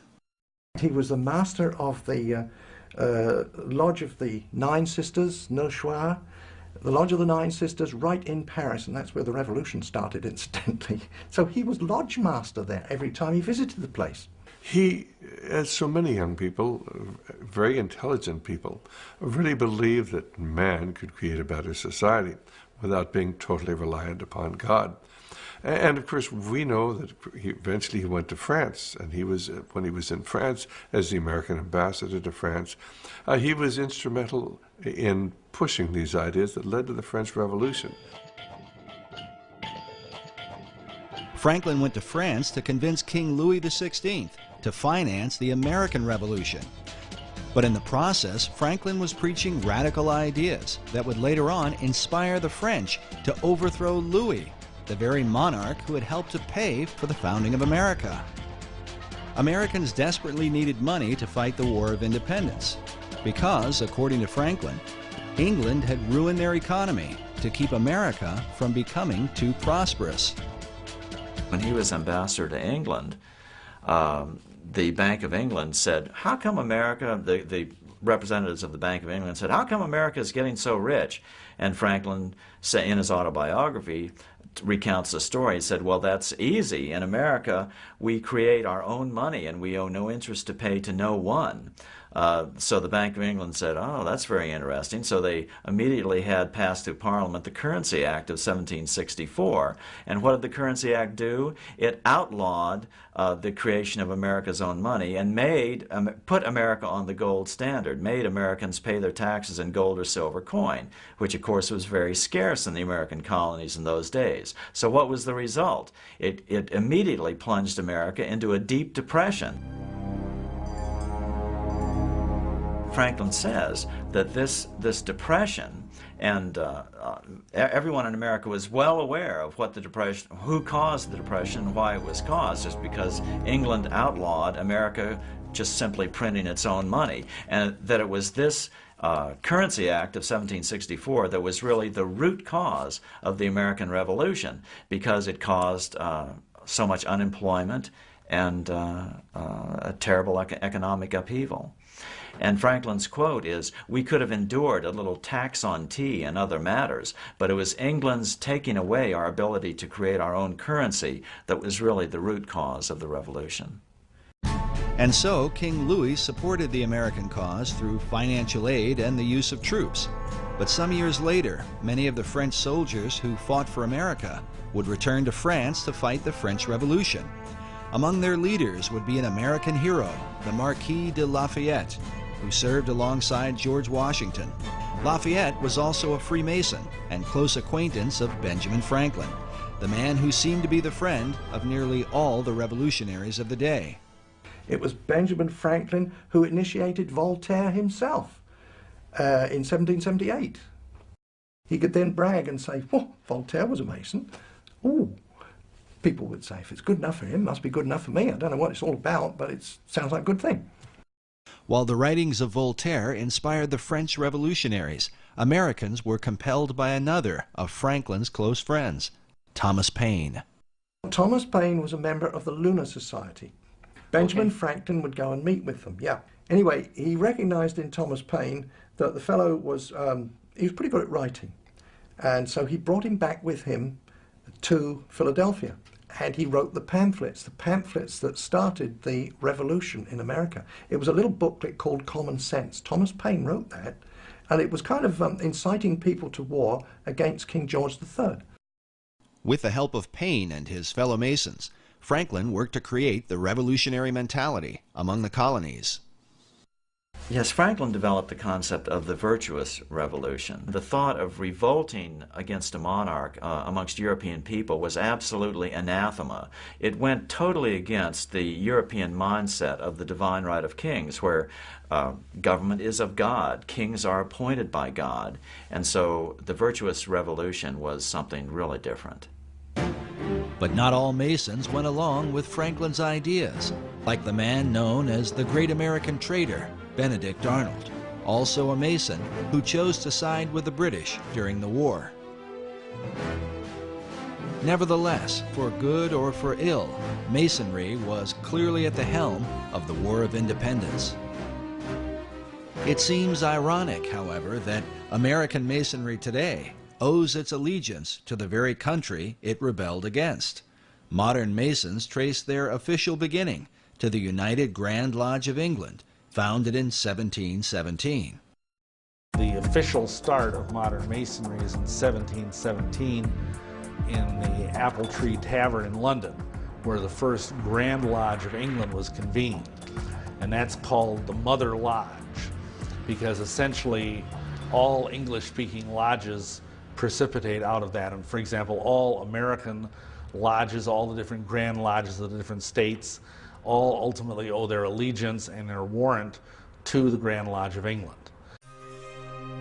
Yet prior to the formation of the Grand Lodge, the seeds of modern Masonry had already been sown through the work of Francis Bacon. Francis Bacon established the Masonic organization, that whole body that was established by Francis Bacon. The ethical programs that were inherent within that, he was responsible for all those. His philosophy, his ethics, his literature that he was responsible for would certainly be known to Benjamin Franklin. Was Franklin following Bacon's plan? Was it mere coincidence that he was a chief catalyst in the launching of the American Revolution? Or that his influence would also bring about the revolution in France? Masonic philosopher Manly P. Hall wrote that not only were many American founders Masons, but they received aid from a secret and august body existing in Europe, which helped them to establish this country for a peculiar and particular purpose, known only to the initiated few. Hall further suggests that Benjamin Franklin was among those few. In his book, The Secret Destiny of America, Hall writes of Franklin's involvement with the plan of Francis Bacon. In Chapter 13, titled Bacon's Secret Society Set Up in America, Hall features an illustration showing the eastern seaboard with Benjamin Franklin overseeing it, while beside him is the shadow of Bacon. Hall claims that Franklin spoke for the secret societies and that most of the men who worked with him in the early days of the American Revolution were also members. He says, quote, "The plan was working out. The new Atlantis was coming into being in accordance with the program laid down by Francis Bacon." To those who have studied him, Sir Francis Bacon is one of the most enigmatic figures in world history. Baconian societies have existed for centuries since his death in 1626. All of them credit Bacon with the great advancements of the New World. Bacon is such an interesting character, such a complex character. He was right at the center of the storm politically. He even claimed in one of his writings that he was in possession of all knowledge. You can't say that he was ignorant of the Christian concept. He obviously had some concept of Christianity and speaks of the Lord Jesus Christ, and yet he's a proponent of the New Atlantis concept. Just a very complicated character. Bacon is known as the father of modern science and the grandfather of the English Enlightenment. The phrase, "knowledge is power," is often attributed to him and represents his philosophy, that through knowledge or science, mankind could transform himself and the world into its highest state of enlightenment. His dedication to science and learning led to the birth of England's premier scientific organization. When the Royal Society of England was formed in 1662, they named Bacon as their model and inspiration. There's a book written by Thomas Sprat, who was the first president of the Royal Society. So this goes back to the early 1700s, and he wrote a history on it. And he acknowledged there that Francis Bacon was the originator of the idea.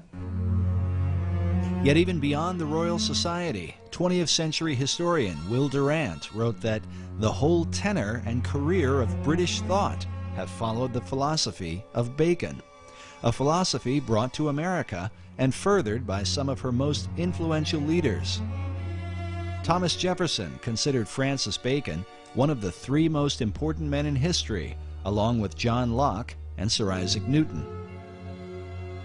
It is even said that Jefferson believed he was fulfilling Bacon's dream for a new Atlantis by founding the United States.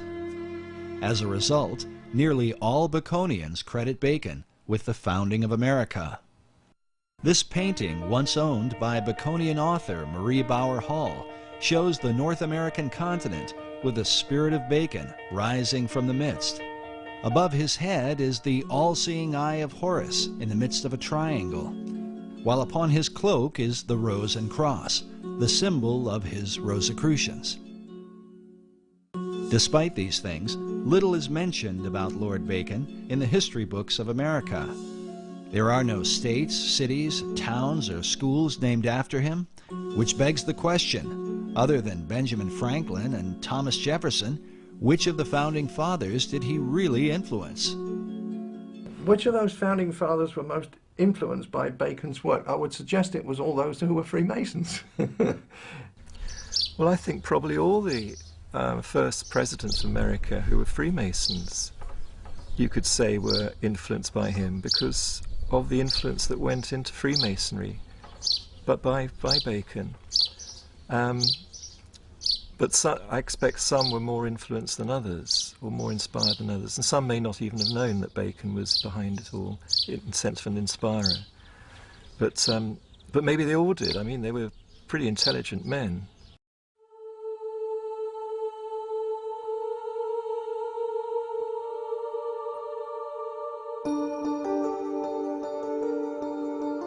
Bacon is considered by some to be the first Grand Master of modern Freemasonry.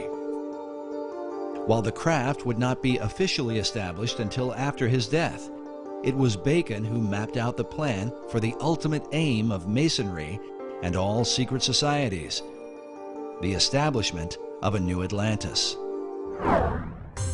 Peter Dawkins is the founder and president of the Francis Bacon Research Trust in England. He has dedicated more than 33 years to the study of Bacon, having written some 14 books about him, with titles such as Building Paradise and Francis Bacon, Herald of the New Age. My research into the life and work of Francis Bacon and all those connected with him, which also takes me back into the wisdom traditions, which I'm very interested in, and into also things like the founding of America, the spread of modern science, and many other fascinating subjects. It's like a gateway into a huge wealth of information and knowledge for today. Dawkins' work is supported by the Pro-Grand Master of English Masonry, the Marquis de Northampton. The Grand Master in England is Prince Edward, the Duke of Kent. Because he is a member of the royal family, Masonry allows Prince Edward to appoint someone to act in his place. As such, the Pro-Grand Master, Lord Northampton, is the acting head of all British Freemasonry. While he declined to be interviewed for this documentary, in his correspondence with our producer, he made it clear that he supports Dawkins' research and considers him an expert on Sir Francis Bacon. This is significant because the Northampton legacy dates back to the time of Bacon and Queen Elizabeth I. Today, Lord Northampton holds authority over Canonbury Tower, where Francis Bacon lived in his lifetime and where he is said to have met with his secret societies. It's a fascinating building, and quite a lot of it's still left. It was once a big mansion house, and there's one wing of it left, and also a tower, which was at the end of another wing, which has disappeared. And this tower is known as Canonbury Tower. And the whole mansion itself was was enlarged and decorated by a man called Sir John Spencer in Queen Elizabeth's time, and he'd had a year as Lord Mayor. He was quite an important guy in the City of London, and very, very wealthy merchant. And he had a home in London itself, and he also had Canonbury Mansion as his country home, because then it was in the country. You know, now it's just surrounded by London, you know, part of London, but then it was in the country, up on a hill, and a wonderful place to go to get the country air and good for your health. And Sir John Spencer was clearly involved with Freemasonry and the early Rosicrucian group, and he embellished all the rooms of the house with special carvings on the oak panelling, which have Masonic and Rosicrucian themes.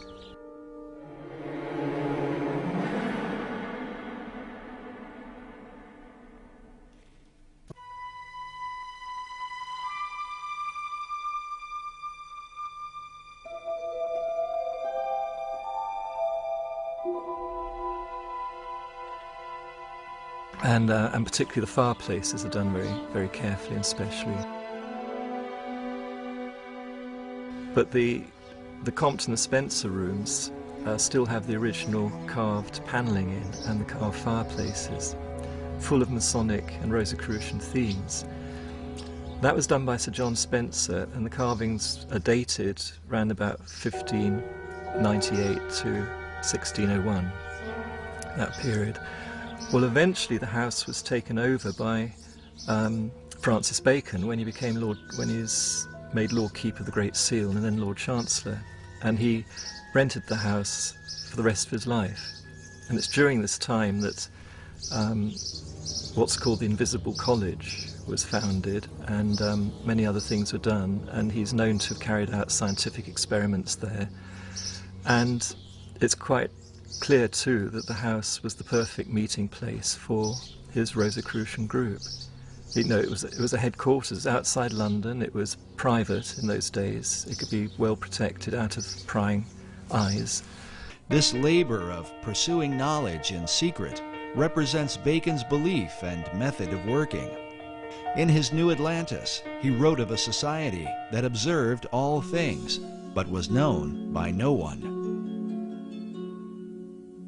The symbolism of Bacon's home at Canonbury Tower, with all its mystery, supports the mystical view of the man, held by Dawkins himself.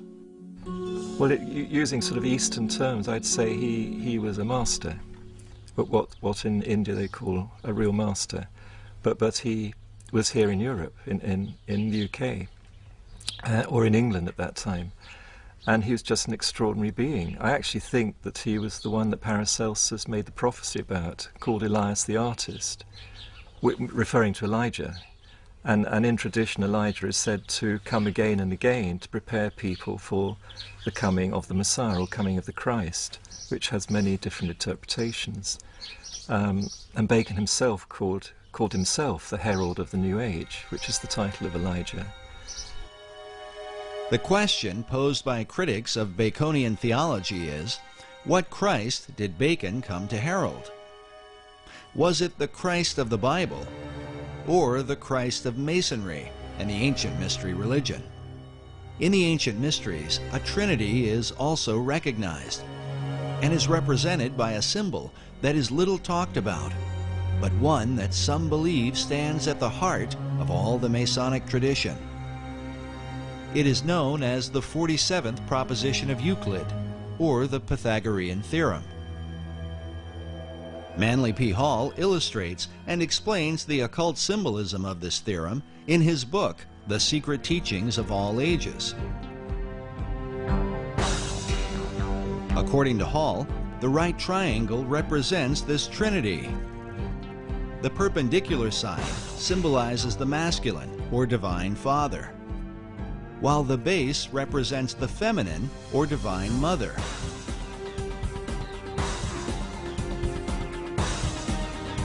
Finally, the hypotenuse is looked upon as the offspring of them both, the divine child, who is sometimes called the Masonic Christ.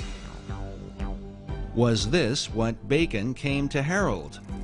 A Christ that delivers man through knowledge or science. According to Peter Dawkins, Bacon's desire was to deliver mankind from the fall he had suffered in the Garden of Eden, to restore him to paradise through what he called the 6 days' work. So he always believed that as man was made in the image of God, as the Bible says, therefore we should imitate what God does. All his work imitates what he's learnt from the Bible and from the interpretations of the Bible. And so the 6 days' work of creation is how to create paradise, because that's in the Bible what's created as a result of the 6 days' work. So he calls his great instauration also the 6 days' work, 6 days' work of creation. And it's all planned out according to what he understood about what those 6 days or stages of creation can mean when interpreted into the human role, what human beings can do. While Bacon based his understanding on the Bible, Dawkins admits that his approach was not through traditional Christian doctrine, but rather a mystical view based in the teachings of Kabbalah. He worked like a Kabbalist. He was a master of the Kabbalah, and particularly the Christian Kabbalah. The Kabbalah goes back through the Hebrews, through Moses, to ancient Egypt, and before that it's said to Enoch, who was the great initiate and king of Atlantis. And it said all the teachings come from Enoch, including this Kabbalah. And Bacon was a great master of Kabbalah. His whole work is based on Kabbalistic principles. While explaining Kabbalah could go on indefinitely, it might be generally called the Jewish version of the ancient mystery religion. In the modern world, Kabbalah has gained popularity among celebrities and is practiced by Barbra Streisand, Mick Jagger, Roseanne Barr, Britney Spears, Jeff Goldblum, Elizabeth Taylor, Paris Hilton, Demi Moore, Winona Ryder, and of course Madonna, who has become a principal spokesman, much to the objection of some traditional Jews. In short, Kabbalah is designed to lead mankind to perfection, where man becomes a godlike being. It is a system that goes hand in hand with the concept of building paradise on earth. Sir Francis Bacon, the great Kabbalist, believed that the pursuit of science, or knowledge, was the way to achieve this great work. Most schoolboys used to know who Francis Bacon was and what he contributed to our knowledge today, and it was the method of science. Well, his first most public and fundamental effect he had was to form the basis of modern science, which is the experimental method. So he promoted what Socrates had also promoted, which was to not just think in your mind and argue, through arguments and so on, which is an Aristotelian method, but actually go out and look what is there in reality, in nature, and study nature and derive your thoughts and ideas from that and base experiments on that to see if they work. Then if they work and if they're useful, and they're proved useful over a length of time, then you might consider you've got perhaps a bit of truth, and then you build on that. Well, up to Bacon's time, most of what one could call science, which was not really properly existing as such, except in the mystery schools, in all university, academia and so on, was just producing arguments after arguments. You see, up until Bacon's day, it was the church that was in control, and in fact the church was in control up until about the 1800s. So the church was in control, but the church hierarchy wasn't necessarily pure Christian. There was a lot of people that were there because they could handle 3 or 4 languages and they had great intellect, but were they Christians? Real Christians? No, likely they were not.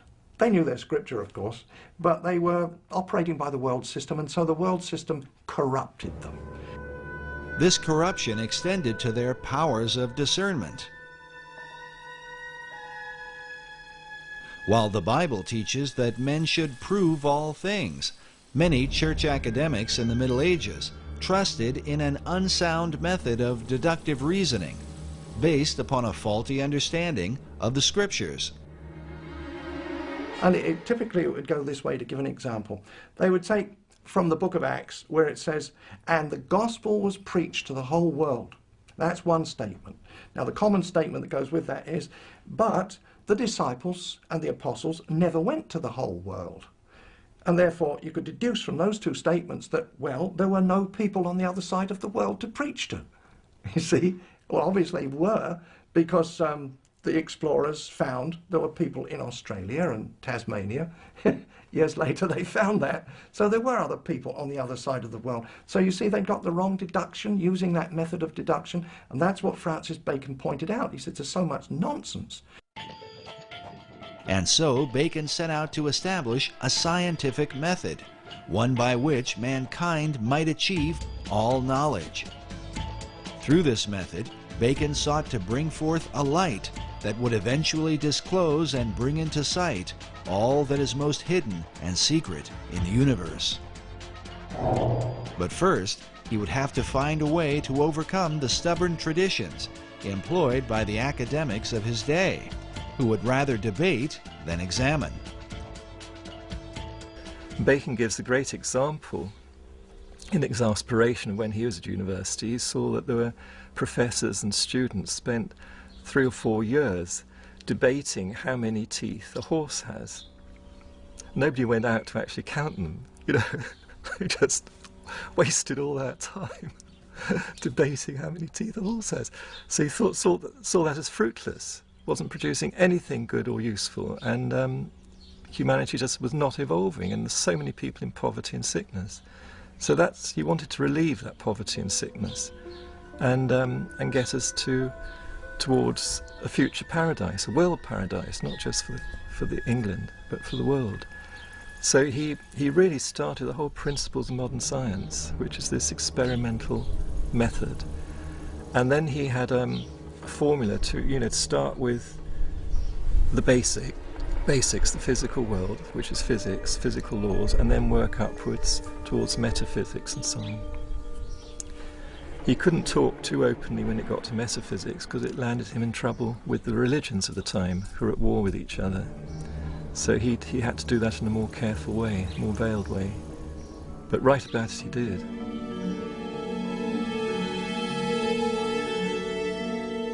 Bacon's metaphysical ideas led him into teachings that would have been condemned by both the Catholic and Protestant churches of his day. He is said to have made contact with the spirit realm, and that upon hearing a heavenly voice, he was given his life's work. To protect himself, he kept his practices veiled within secret societies, in particular the ancient Brotherhood of the Rose and Cross.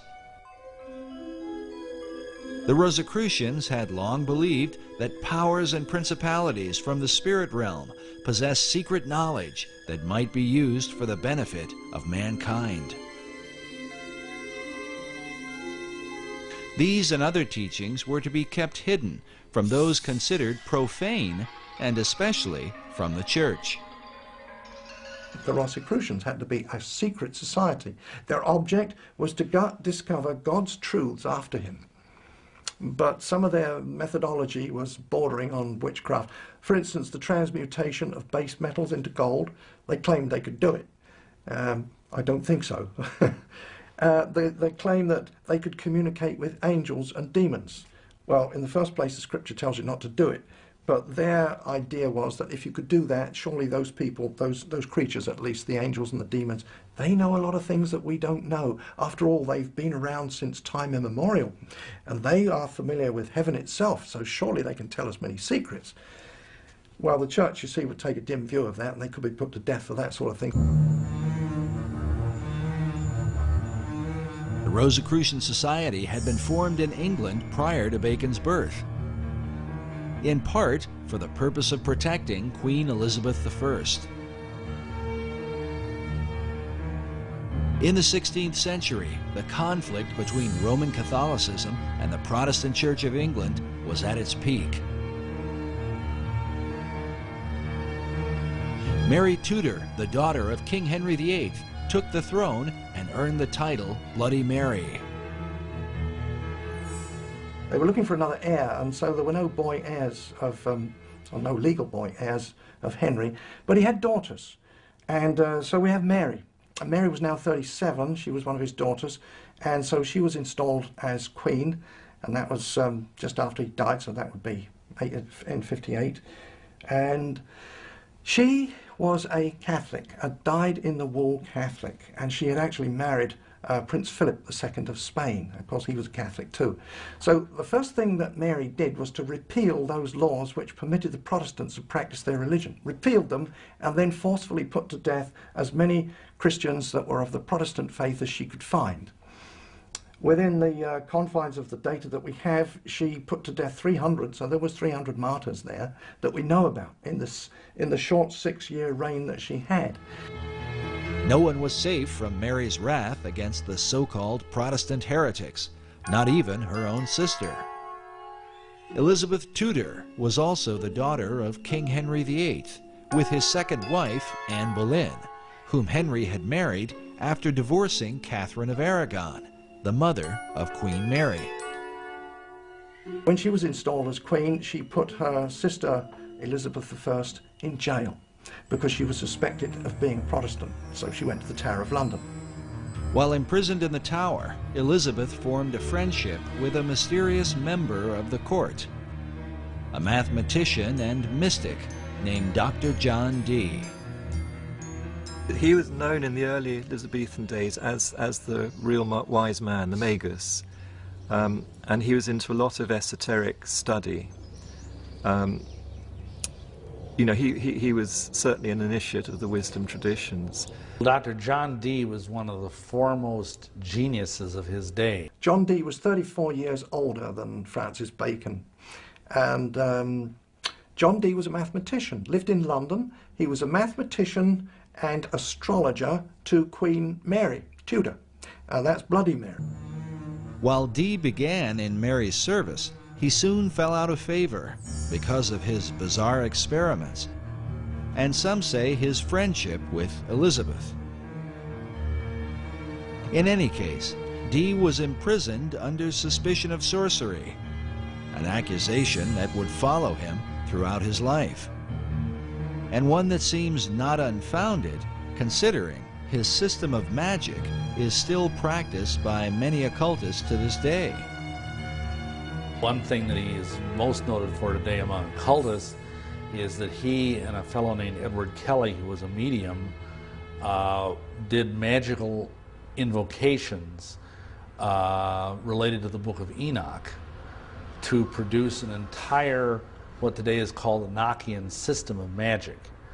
And it's this incredibly complex language and alphabet and cubes and magic squares, and it's extremely complex, and it's very, very powerful.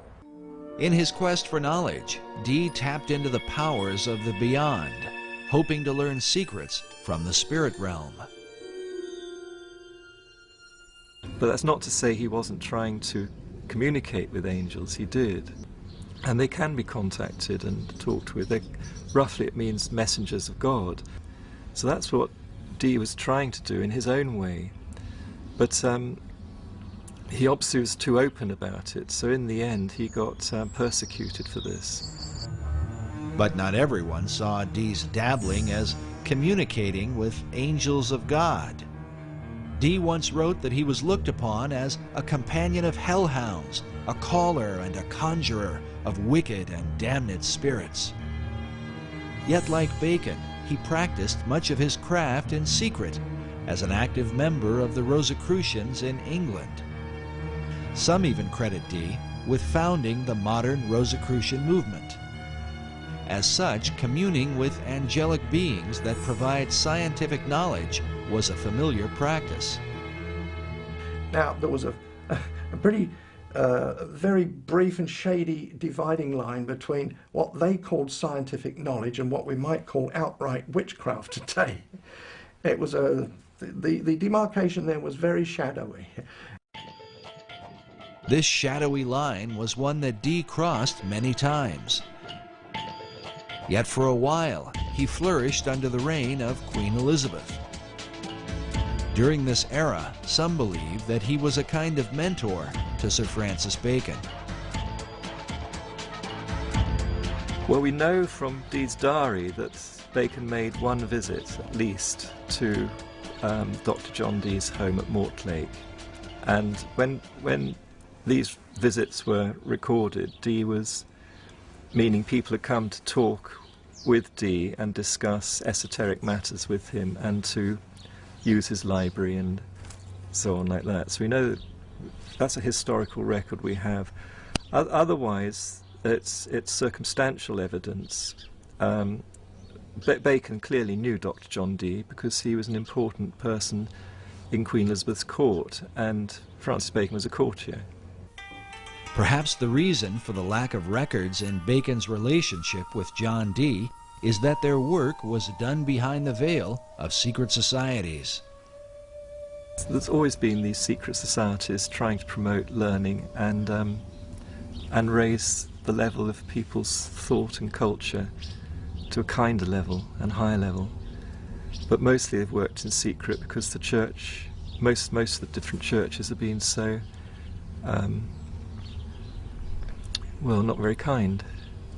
The problem we're dealing with here is that Europeans discovered an awful lot of information, and very important, good, solid information of sciences that had been, developed richly elsewhere and that were brought into Europe and were so threatening to Christianity that they had to be suppressed. We know what happened to Galileo, and we know what happened to endless numbers of Giordano Bruno and so many others in science. They had to go underground. So the process of forcing knowledge and wisdom underground created a lot of coding and a lot of buzzwords and a lot of secret gestures and terms that still aren't understood to this day. So Dee is amongst that group. While men such as Galileo were persecuted for representing scientific knowledge, the secret societies of the Elizabethan era were in danger not for the knowledge they possessed, but how they obtained it, through occult practices of summoning spirits and conjuring demons. They were, nevertheless, determined to continue for the cause of science and learning. Dr. John Dee led the way in this arena. His method became known as angel magic because of his contact with spirits that Dee believed were sometimes good and sometimes evil. At one point, Dee's angels compelled him to visit the Holy Roman Emperor, Rudolph II, and tell him that he was wicked and that if he did not repent, God would throw him down. Incredibly, Dee obeyed the angels, visited the emperor, and established a friendship that would help to protect him from persecution later on. In his experiments, Dee worked with a medium named Edward Kelly. Kelly was the one who often made contact with the spirits Dee communed with. In a diary entry of June 8, 1584, Dee records a startling account. He claims that Kelly was greatly troubled when the angels tried to persuade him that Jesus was not God, and that no prayers ought to be made to him. They further claimed that sin did not really exist, and that man's soul simply moves from one body to another, in what sounds like reincarnation. Upon hearing this, Kelly was apparently distraught, and believed they had contacted evil spirits. Nevertheless, the angels provided Dr. Dee with gifts of knowledge.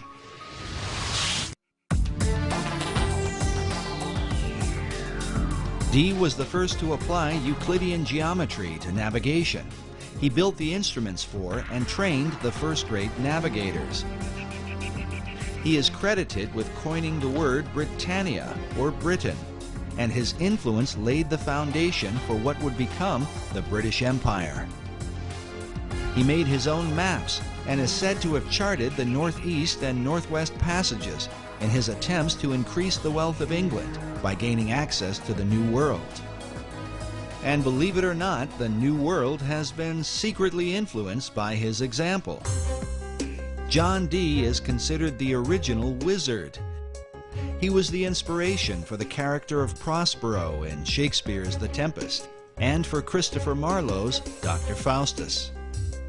In the modern world, Dee was the role model for J.K. Rowling's Albus Dumbledore in the Harry Potter books, the character of Gandalf in Tolkien's Lord of the Rings, and even Ian Fleming's James Bond. Few people know that John Dee was the original Agent 007 in Her Majesty's Secret Service. Ian Fleming got the idea for his designation 007 for James Bond from the fact that that was how John Dee would sign his correspondence when he was overseas working as a spy for Queen Elizabeth. He would always sign his name 007. And that's where the concept came in for James Bond. Because James Bond was originally intended to be kind of a modern day Dr. John Dee, although it never really developed that way.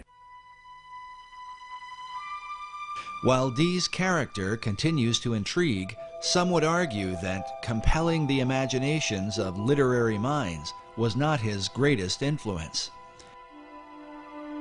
This image shows what appears to be a wizened old man passing a lamp in the dead of night to a younger man in Elizabethan clothing.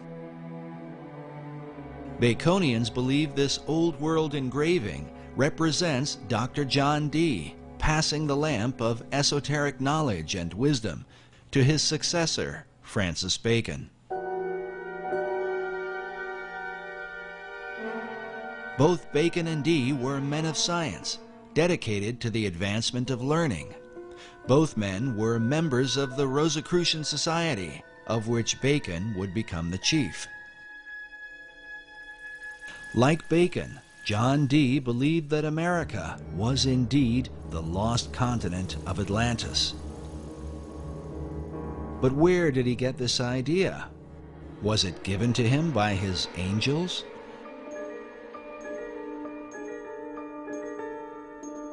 And did he pass this concept on to Francis Bacon? We can only speculate. But when Queen Elizabeth took the throne, the dream of colonizing this new Atlantis would come closer to being a reality. When Bloody Mary, as she was called, this was Mary Tudor, who had been now on the throne and persecuting the Christians, and she died, perhaps ironically, with a false pregnancy.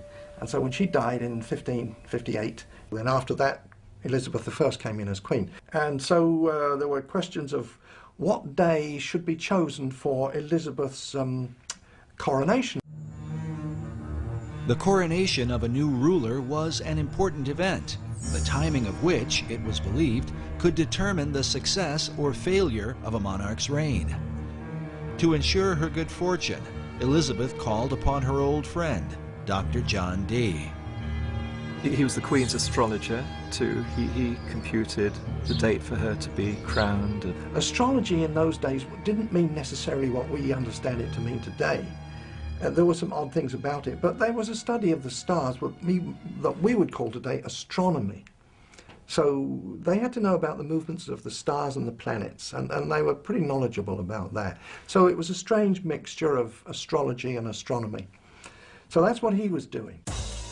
It's debatable how the efforts of Dee's astrology impacted the course of England. But when the new queen took the throne, it marked the beginning of an unprecedented era in English history. During this time, the language of the New World would be transformed, ancient knowledge would unfold, and the course of the philosophic empire would be established. The modern world would be changed forever, largely because of Queen Elizabeth I. And she was bright. This was Queen Elizabeth of England, one of the brightest queens that England has ever had. Whether she was a true Christian or not was perhaps doubtful, but at least she did support the Protestant cause and not the Catholic one.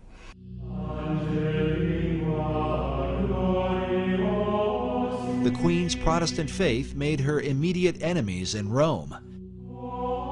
In April of 1570, Pope Pius V issued a papal bull excommunicating her from, quote, the unity of the body of Christ. Well, that meant that the Pope was saying to all the Catholic kings of Europe, go and invade England, kill the Queen, take over the country, make it Catholic, and I'll give you my blessing. So that was a huge threat to England and the Queen. So the English, who didn't like that, didn't like that idea, they formed a close-knit protection around the Queen and their country. To answer the threat of spies and assassins from Rome, the English set up an intelligence network under the leadership of Sir Francis Walsingham, known as the Queen's Spy Master. Among his secret agents were Dr. John Dee and later on Sir Francis Bacon, along with their Rosicrucian Society, which is said to have been formed in England for the purpose of protecting Elizabeth. But some suspect the Order of the Rose and Cross had yet another agenda. I think they would have definitely been on the Protestant side of things. They would have had a vested interest in using all of their both political savvy and occult savvy to protect the Queen, but I also think they had an esoteric agenda as well. This society had a very esoteric base. Behind it had links with the wisdom societies, the wisdom traditions throughout Europe, and inherited a lot of that wisdom light being passed on. And so they had an inner program which was to try to raise consciousness of society. According to Bacon, Rosicrucianism seemed to represent the very heart and focus of the entire New Atlantis concept. Francis Bacon's last book that he was writing at the time when he allegedly died, that was 1626, but his last book was called The New Atlantis, and the subtitle was The Land of the Rosicrucians.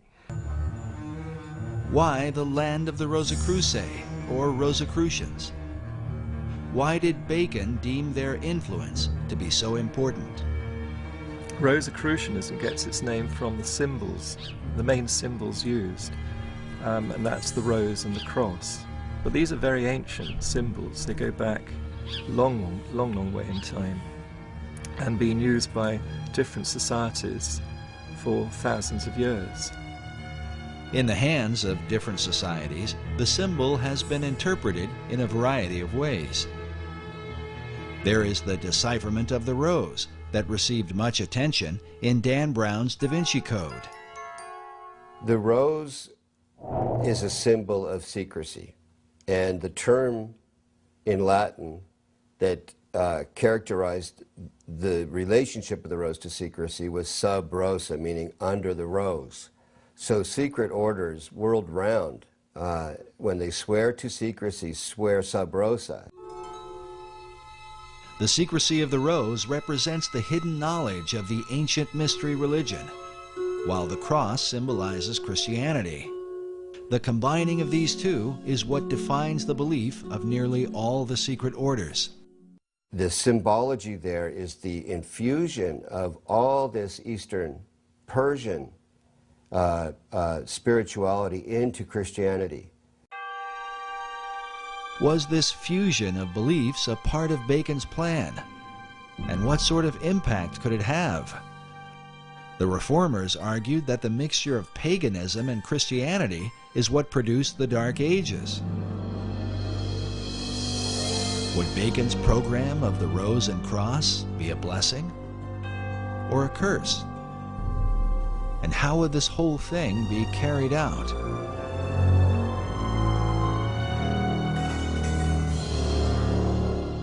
When one follows the Rosicrucian trail, John Dee was a very, very key influence in historical Rosicrucians, and some say even the founder of it, the first president of it. But at some point, the presidency was given over to Francis Bacon, and he was in charge of the Rosicrucians, not just in England, but it spread right through Europe, and was following Bacon's particular program. And outwardly Bacon called his program the advancement of proficience of learning. This advancement of learning represented Bacon's desire to transform the world through knowledge. But he recognized that the key to obtaining knowledge was in a people's ability to communicate. As such, Bacon worked to reform the English language in ways never before realized. And it is a bit strange that the English language, as crude as it was in the time of Bacon's youth, by the time he died, it was becoming one of the most refined languages. But in England at that time, the English was dreadful. It was garbled with all kinds of different dialects, because if you think about it, England was made up of the Saxons, the Danes, the Gauls who had invaded, they were the Frenchmen, and they had a whole mixture of languages. So very often one Englishman could not communicate with another. To address the problem, Bacon surrounded himself with writers and poets who were like-minded. All these people, these kind of intellectual people, they all read and wrote in Latin, but they said, look, we need an English language. We're going to be a great country. So they needed a language and literature. So how to develop that skill. And that's what, I think that's principally what Bacon did. He gathered around him a literary society, you know, writers, poets, artists as well. And some of them were employed to as part of the Secret Service of Queen Elizabeth. And they had communications with people all over Europe, in all the different countries of Europe. And from their letters they derived the roots of new English words, which they invented and put out. These new words were put out through a variety of literary works, books and poems and plays of the theater. Bacon's circle of writers and poets were largely responsible for the explosion of English literature during the Elizabethan era. They included such notable authors as Ben Jonson, Christopher Marlowe, Sir Walter Raleigh, and Edmund Spenser, to name a few. In addition, Bacon was dedicated to bringing the sacred knowledge of the ancient world to English-speaking people, knowledge otherwise kept hidden by the barriers of language. When he died, and subsequent to that, they've culled together at least 2,000 books. Not books that he wrote, because obviously one man couldn't write that number, but he had what he called a scriptorium. These were scribes who he paid to write for him. When he was the Lord High Chancellor of England, he had wealth, and he used to pay the scriptorium, these scribes, and he paid people to translate the classic books, Homer's Iliad, all the old Greek, the Roman classics, and all those classics, Livy, translate them all into English and put them in books. It turns out too that Bacon had a printing press. He had a factory with using brass plates for printing. That was his own thing. Nobody knew about that until rather recently. But nevertheless, there were 2,000 works that we know of that passed through his hands in one way or another to give literacy to the English public. Printing presses to make these books available to many people at a cheap price.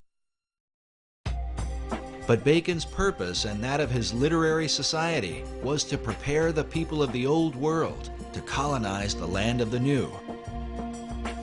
As the term colonization scheme suggests, the launching of Bacon's plan for America was not by chance, but by design. It could be said that his great scheme began at an early age, perhaps when he was sent by Queen Elizabeth I to the court of France, where he was inspired by the example of the French poets.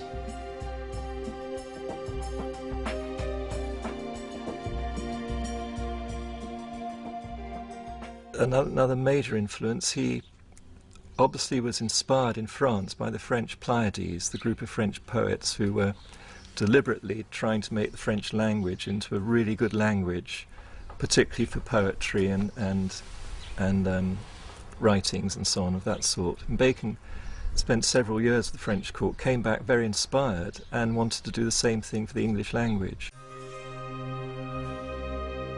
Upon his return to England, he was sent to study law at the prestigious Gray's Inn in London, where his statue can be seen today. It was here that Bacon formed the beginnings of his own literary society, a secret group known as the Knights of the Helmet.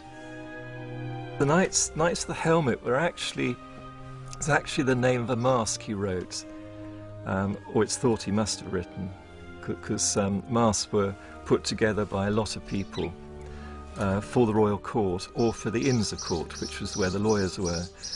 And to get a job as a lawyer or a minister or official in the government, you had to be, first of all, a lawyer, and you had to know how the royal court worked.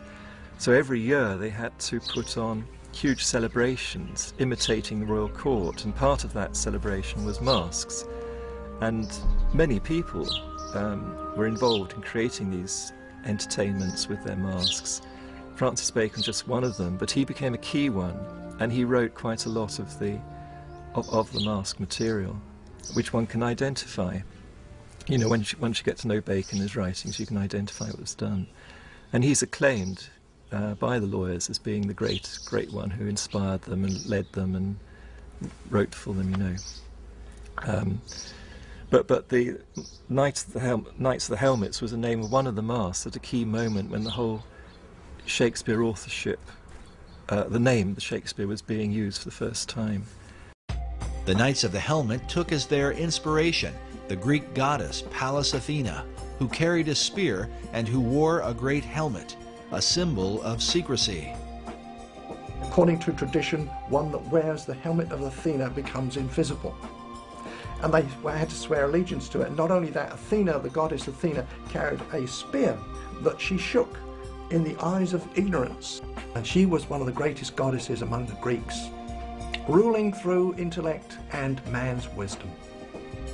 Even as Dr. John Dee had been inspired by angelic beings, some researchers believe that a spiritual encounter with Pallas Athena gave Bacon the inspiration for his life's work. Well, in some of those cipher writings that he had written, he writes there how this, he heard an heavenly voice. The voice he heard inspired him towards secrecy and to imitate the work of God. The divine majesty takes delight to hide his work, according to the innocent play of children. Surely for thee to follow the example of the Most High God cannot be censored. Therefore put away popular applause, and after the manner of Solomon the king, compose a history of thy time, and fold it into enigmatical writings and cunning mixtures of the theatre. That was his mission in life. And for the rest of Bacon's life, he was dedicated to that one purpose. Baconian scholars believe that Bacon's revelation led him to develop a series of theatrical works that would teach the English people and transform them into a nation that could one day dominate the world and resurrect the Atlantean dream. Believing that he put away popular applause as his heavenly voice had commanded, he is said to have written behind the identity of William Shakespeare. Shakespeare is a synonym for Apollo and Pallas Athena. They're both known as shakers of the spear in classical tradition, and the spear represents a ray of light, a ray of wisdom, and they shake that spear at the dragon of ignorance. Exactly what Ben Jonson says in his preface to the Shakespeare Folio, to shake a lance at the dragon of ignorance. And this is the role of an Apollo or Pallas Athena. And they have always been the muses of the other 9 muses, who themselves are the muses of all the writers, poets, artists, and so on in history. So Apollo and Athena are the great inspirers. They're the great Shakespeares. Bacon incorporated these Greek gods within a key symbol, the AA headpiece representing Apollo and Athena. Usually one of the A's is shaded, denoting a light and dark side. This symbol is found printed at the head of certain pages within the Shakespeare Folio and among the acknowledged works of Francis Bacon.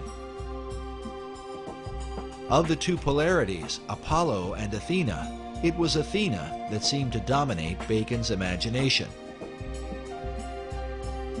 Pallas Athena was, she shook her spear at the eyes of ignorance, so she was the spear shaker.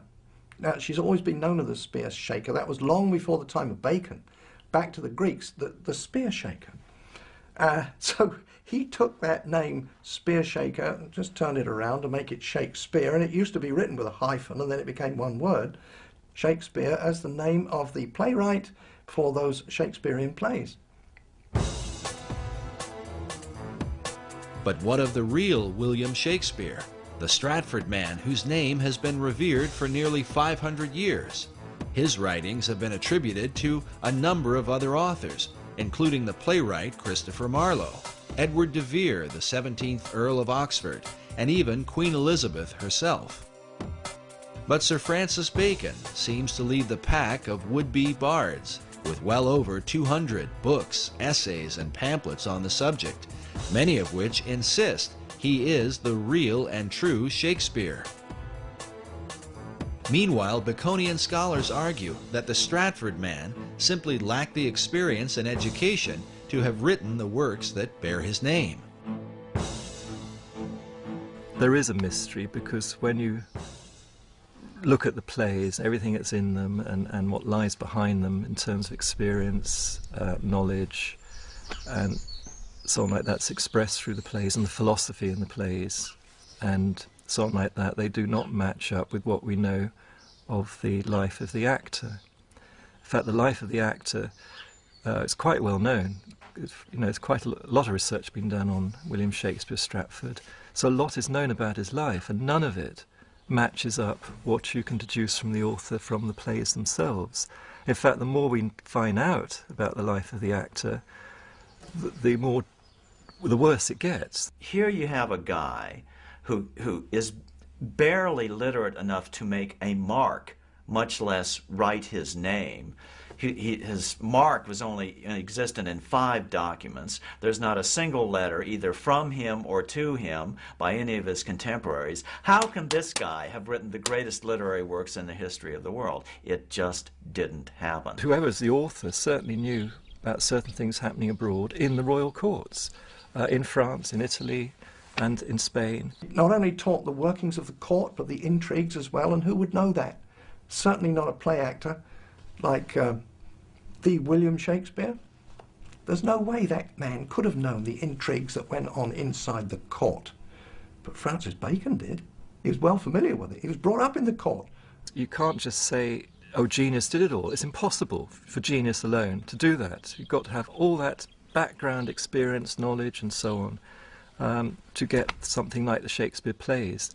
There's even a quote from one of the justices, one of the English justices, that it's clear that from the Shakespeare writings that the author had to be an attorney, because there is not a single legal error contained in any of them. The author writes naturally as if he's a lawyer. It doesn't just put in legal terms here and there just to suit the story. It just legal terms and whole legal jargon just rolls off him absolutely naturally, as if he's used to living in that environment all the time. Well, that doesn't fit the actor from Stratford. There's just no way the historic William Shakespeare could have written these plays. There's only one person who could possibly be the author of those plays, which is Francis Bacon. Yet wouldn't the colossal size of all the plays, poems, and sonnets be too much for Bacon himself to complete, especially while becoming a lawyer, launching modern science, and writing the many other works attributed to him? This could be where the Knights of the Helmet took part, as evidence suggests that the plays may have been the collective effort of Bacon's literary society. We know from historical records that Bacon actually had a literary group around him. Some of them were actually paid, employed by him, and others just did it voluntarily. A big group. Why? Why did he do that? You don't employ a lot of people, all writers, poets, artists, and as well as cipher experts and so on. You don't employ them for nothing. So what did they do? And then you get the answer, the Shakespeare plays, because scholars have found out there's been other contributions in the plays from other poets and so on, who all put a little bit in here and there. And then you find that they were either associated with or employed by Bacon in that group. They're all part of this one group. So then the picture emerges of a typical Renaissance studio, but instead of being an artist, a painter with his studio of pupils, you've got a writer with his studio of pupils working with him. They each contribute a little bit to the picture or the story, but the main artist or author is Francis Bacon himself.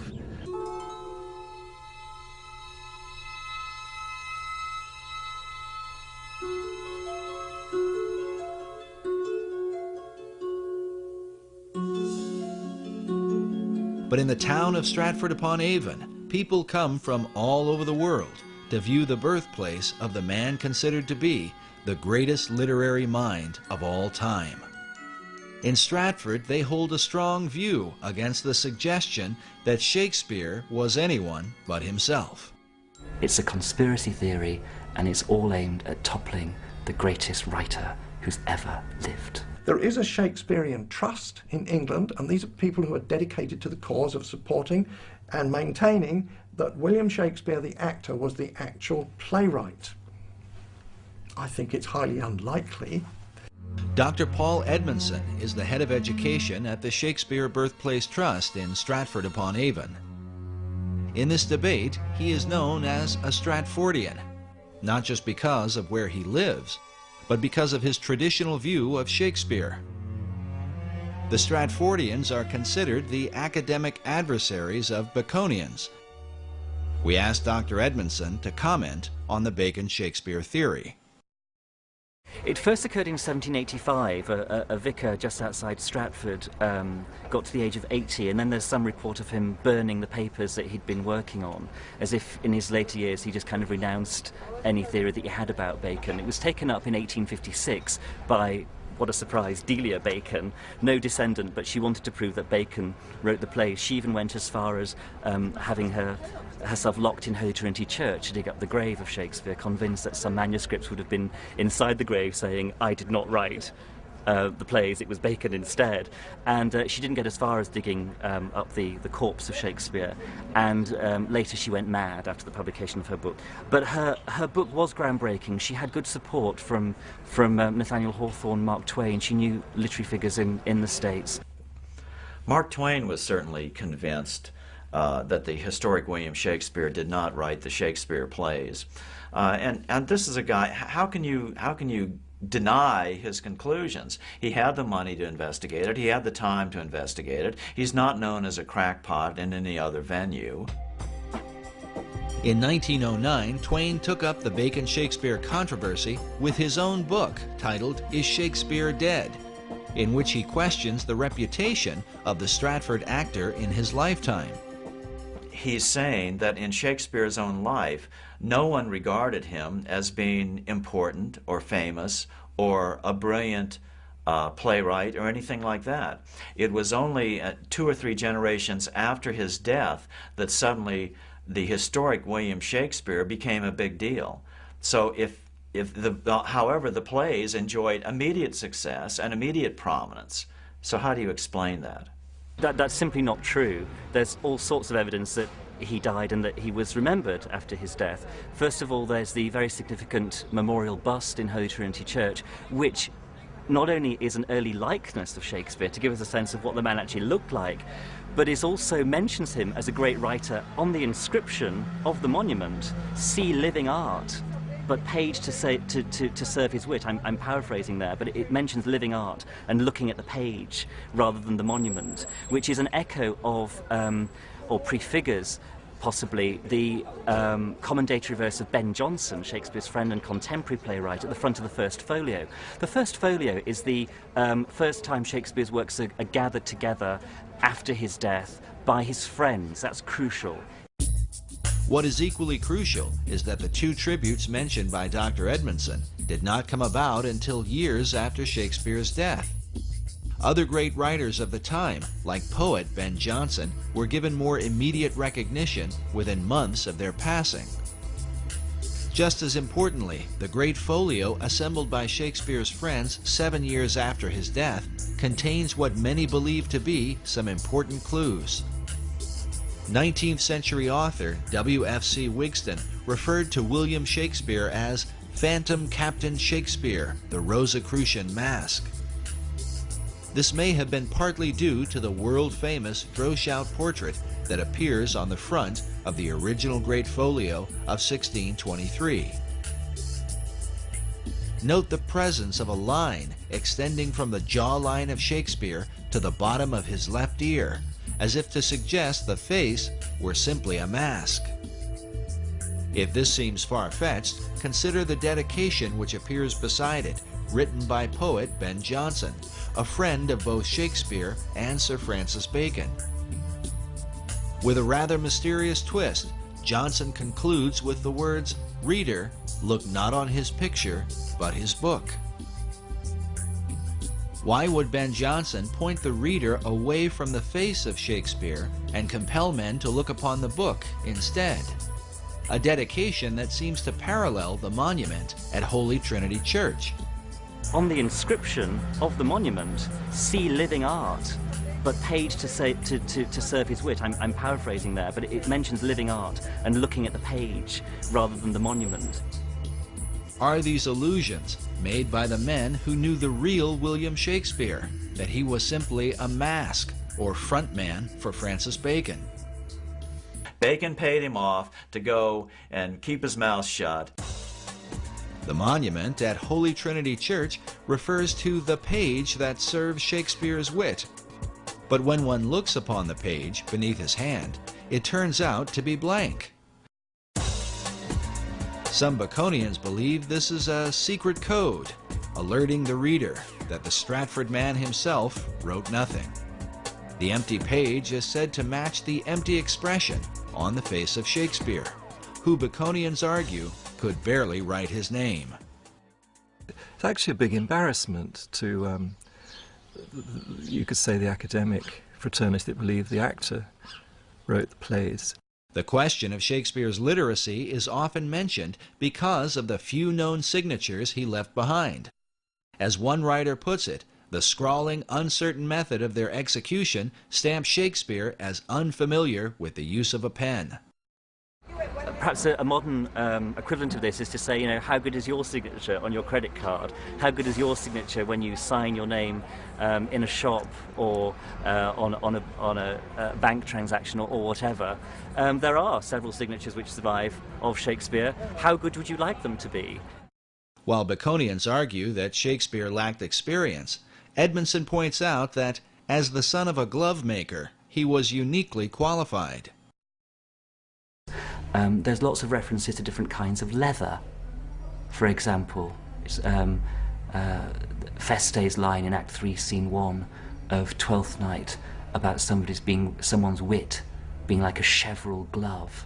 Cheverel, as the son of a glove maker, Shakespeare would have known, is a kind of kid skin which stretches and stretches and stretches when you're making the gloves. It's a very soft, supple material to work with. And here you have it immersed in the wordplay of one of Shakespeare's clowns.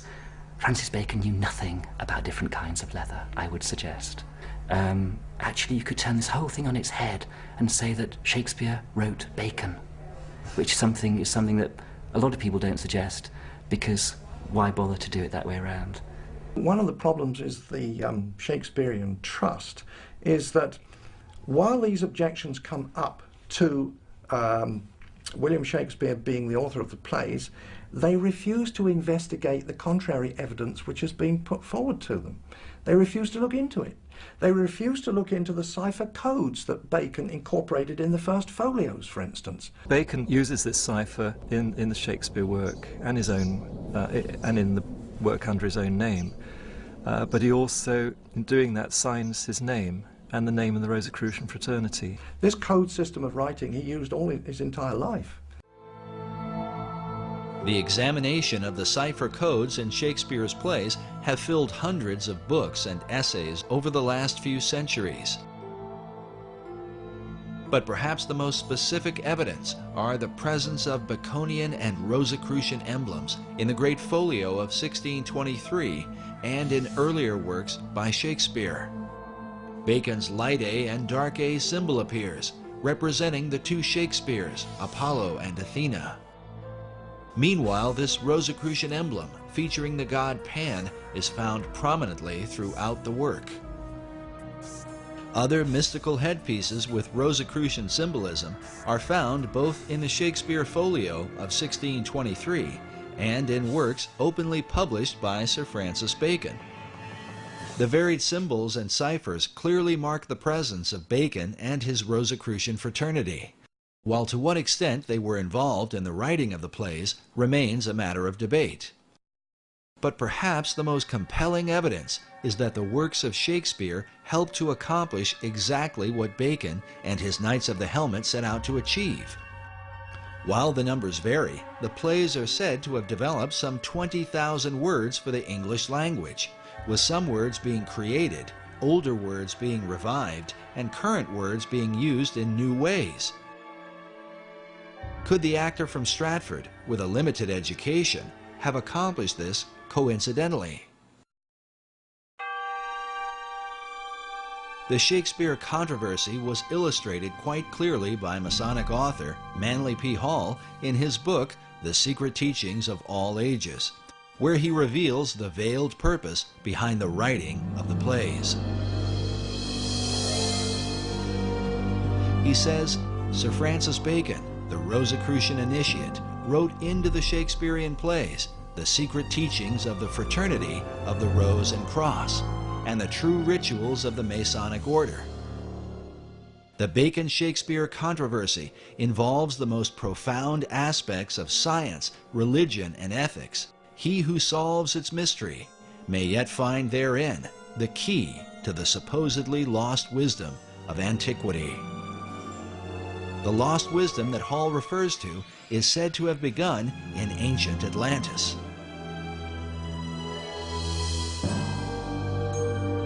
Is this the real key to understanding Shakespeare?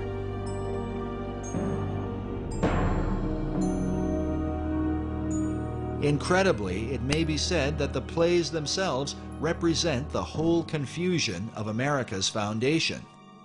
For while Shakespeare contains a clear representation of Christianity, with some 1,200 biblical references, along with them are plays with openly pagan and magical themes.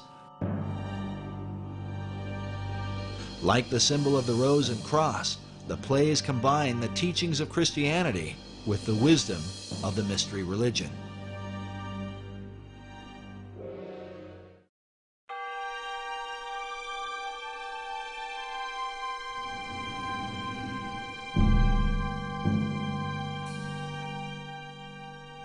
The purpose in blending religions in this way might have been to avoid the wars and conflicts that have afflicted men over the centuries.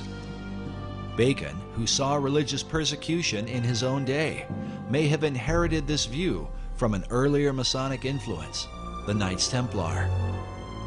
The whole episode of the fall of the Knights Templar is a matter of conflicting historical controversy. We do know that when they left the Holy Land, the order had increased in numbers and power, and by the beginning of the 1200s, they had returned to Europe, and the Knights Templar then became the dominant financial force in Europe. The Templars were the people that loaned the money. Well, of course, the popes and people to whom the money was, they owned the money, they could get rid of their debt by getting rid of the Templars, and they did.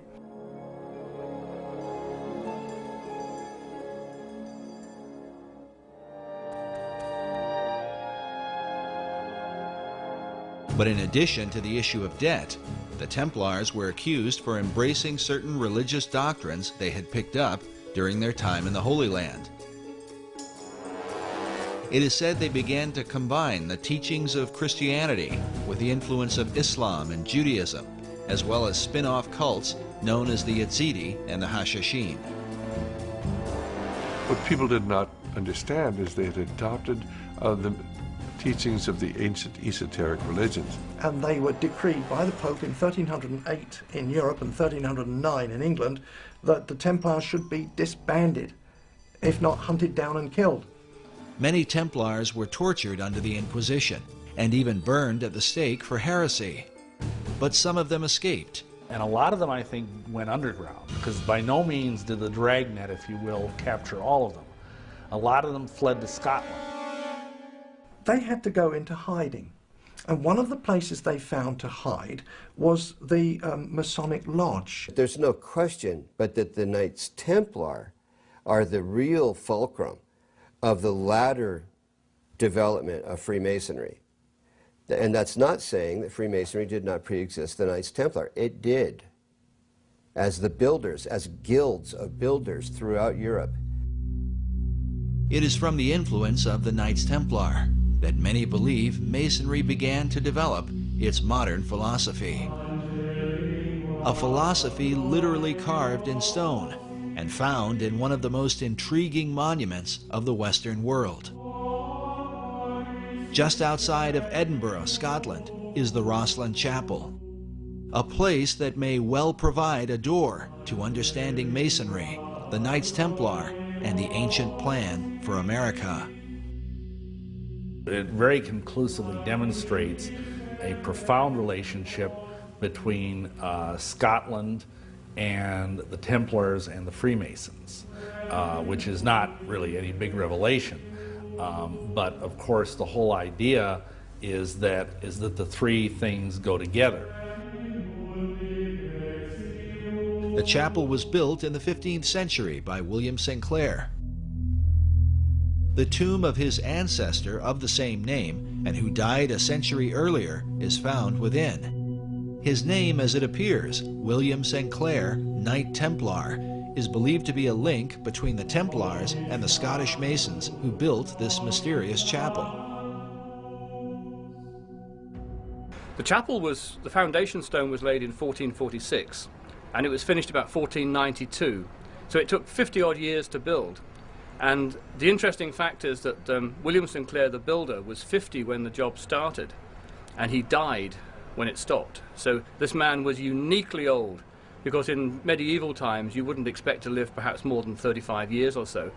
But William Sinclair was into his 90s, so he was a remarkable character all the way around. Everything about him was remarkable, including the legacy he's left us.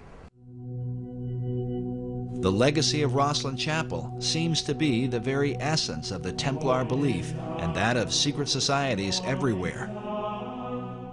The removal of all boundaries concerning world religion. As noted before, this Gnostic theme is well captured in Dan Brown's best-selling book, The Da Vinci Code, a work that has created worldwide controversy.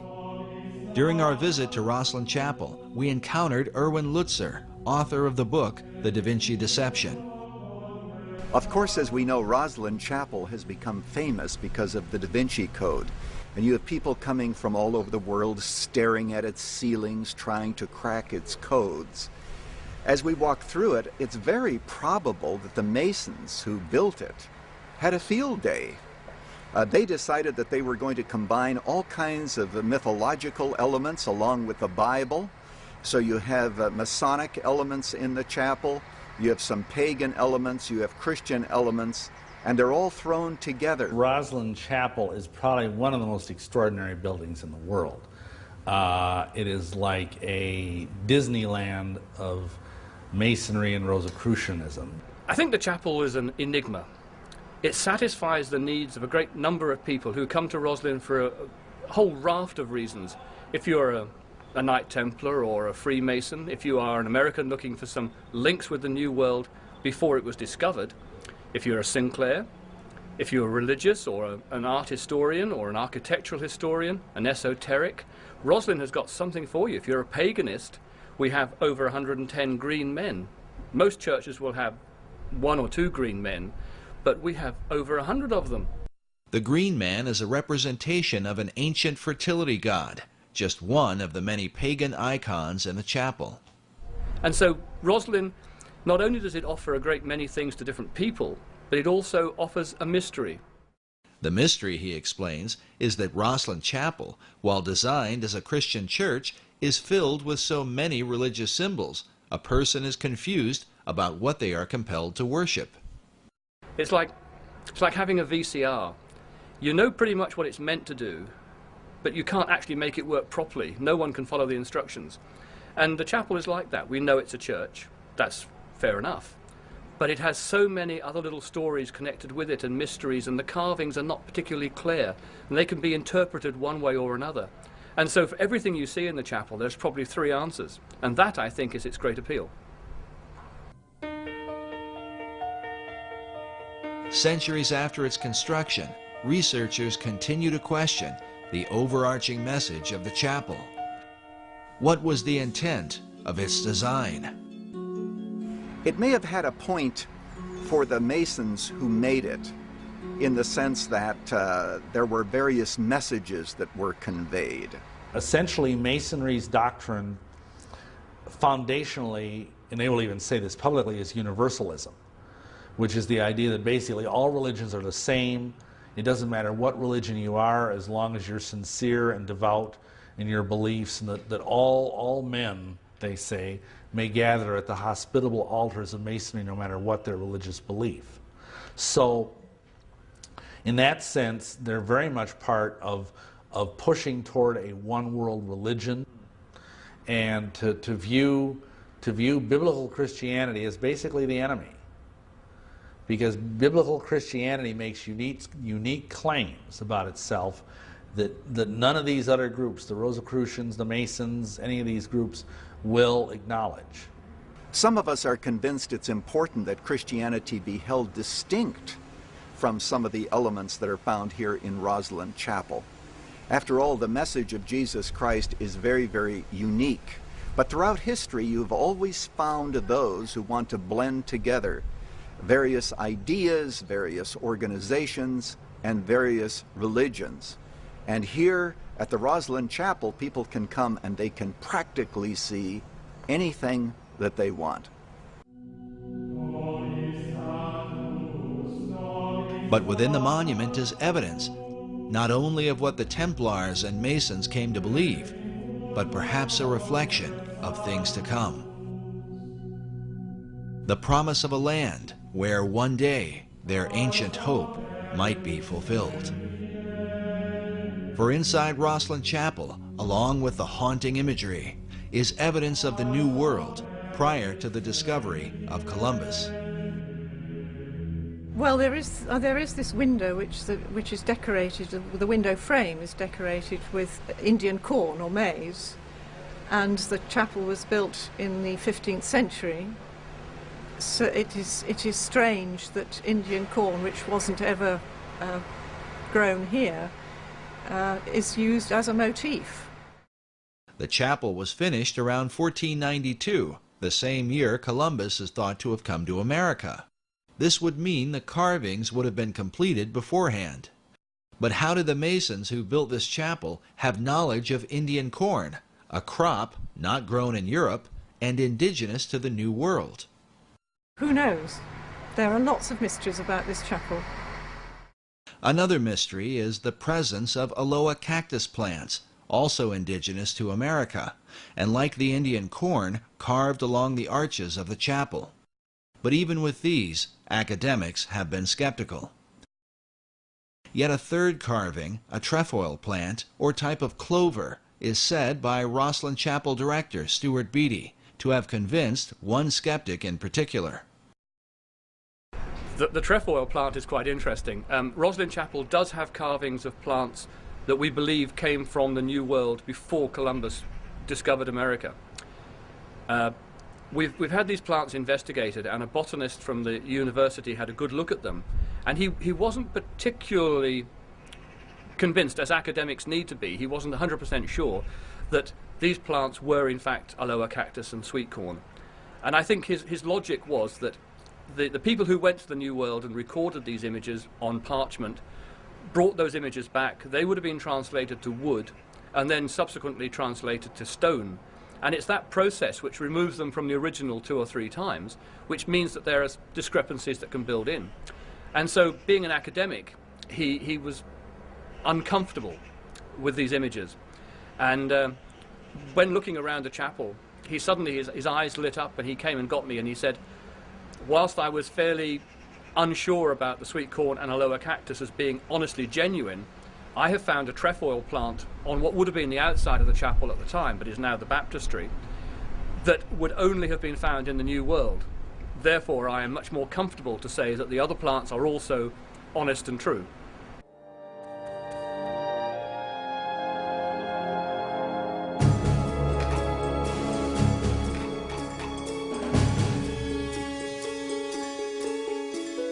When the Templars were arrested in Europe, many of them are said to have escaped with a great fleet of ships that were never to be found. Could they have made their way to the New World? If so, they could have handed down this knowledge through secret societies to men like Francis Bacon, and before him, Christopher Columbus. some people believe that Columbus didn't just accidentally stumble onto America, that some secret society which he had access to had knowledge of the existence of the continent of both North and South America. Was Christopher Columbus a member of a secret order? Some researchers point to this painting that depicts Columbus with his left hand in a Kabbalistic gesture, denoting the left-hand path of the initiate, meaning the path of darkness or secrecy. In addition, the ships of Columbus sailed to the New World adorned with red crosses on a white background, the symbol of the Knights Templar. Columbus's wife was the daughter of a famous Knights Templar line that passed along what are called portolands and cartographs that Columbus had direct access to. And we know that he robbed the Portuguese and brought all of those portolands to Isabella and Ferdinand. What I'm suggesting is that people knew about this new Atlantis. They knew at the time of Columbus and before the time of Columbus. But did the secret societies involved view the New World as Atlantis of old?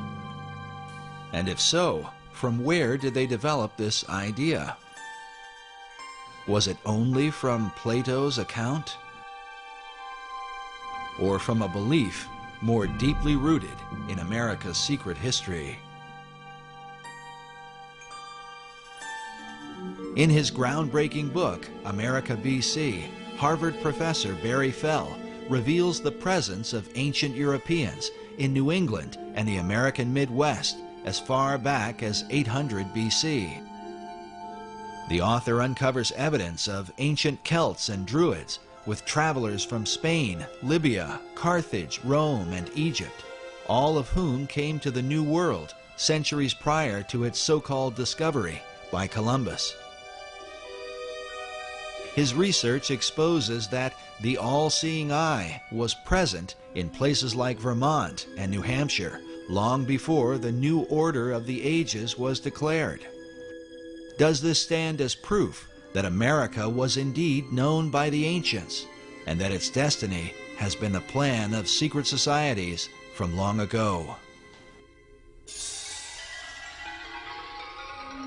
Sir Francis Bacon believed it was his mission to reform the world in preparation for building paradise on earth, to lead mankind into a new age. And Bacon himself called himself the herald of the new age, which is the title of Elijah. And in tradition, Elijah is said to come again and again to prepare people for the coming of the Messiah, or coming of the Christ, which has many different interpretations. As shown before, the Masonic Christ is perceived as the hypotenuse in the 47th proposition of Euclid. This rare Pythagorean symbol is found among the Masonic regalia of the 4th Earl of Rosslyn, whose family owns the Rosslyn Chapel. Oddly enough, this same emblem forms the heart of the design for Washington, D.C., known as the L'Enfant Triangle. Masonic author David Oveson claims that the entire city of Washington is based around this Pythagorean theorem. If so, America's capital might stand as the ultimate dedication to Bacon's great plan, a city designed symbolically to represent the Masonic Christ that Bacon came to herald. If these things are so, what can this mean for the secret destiny of America?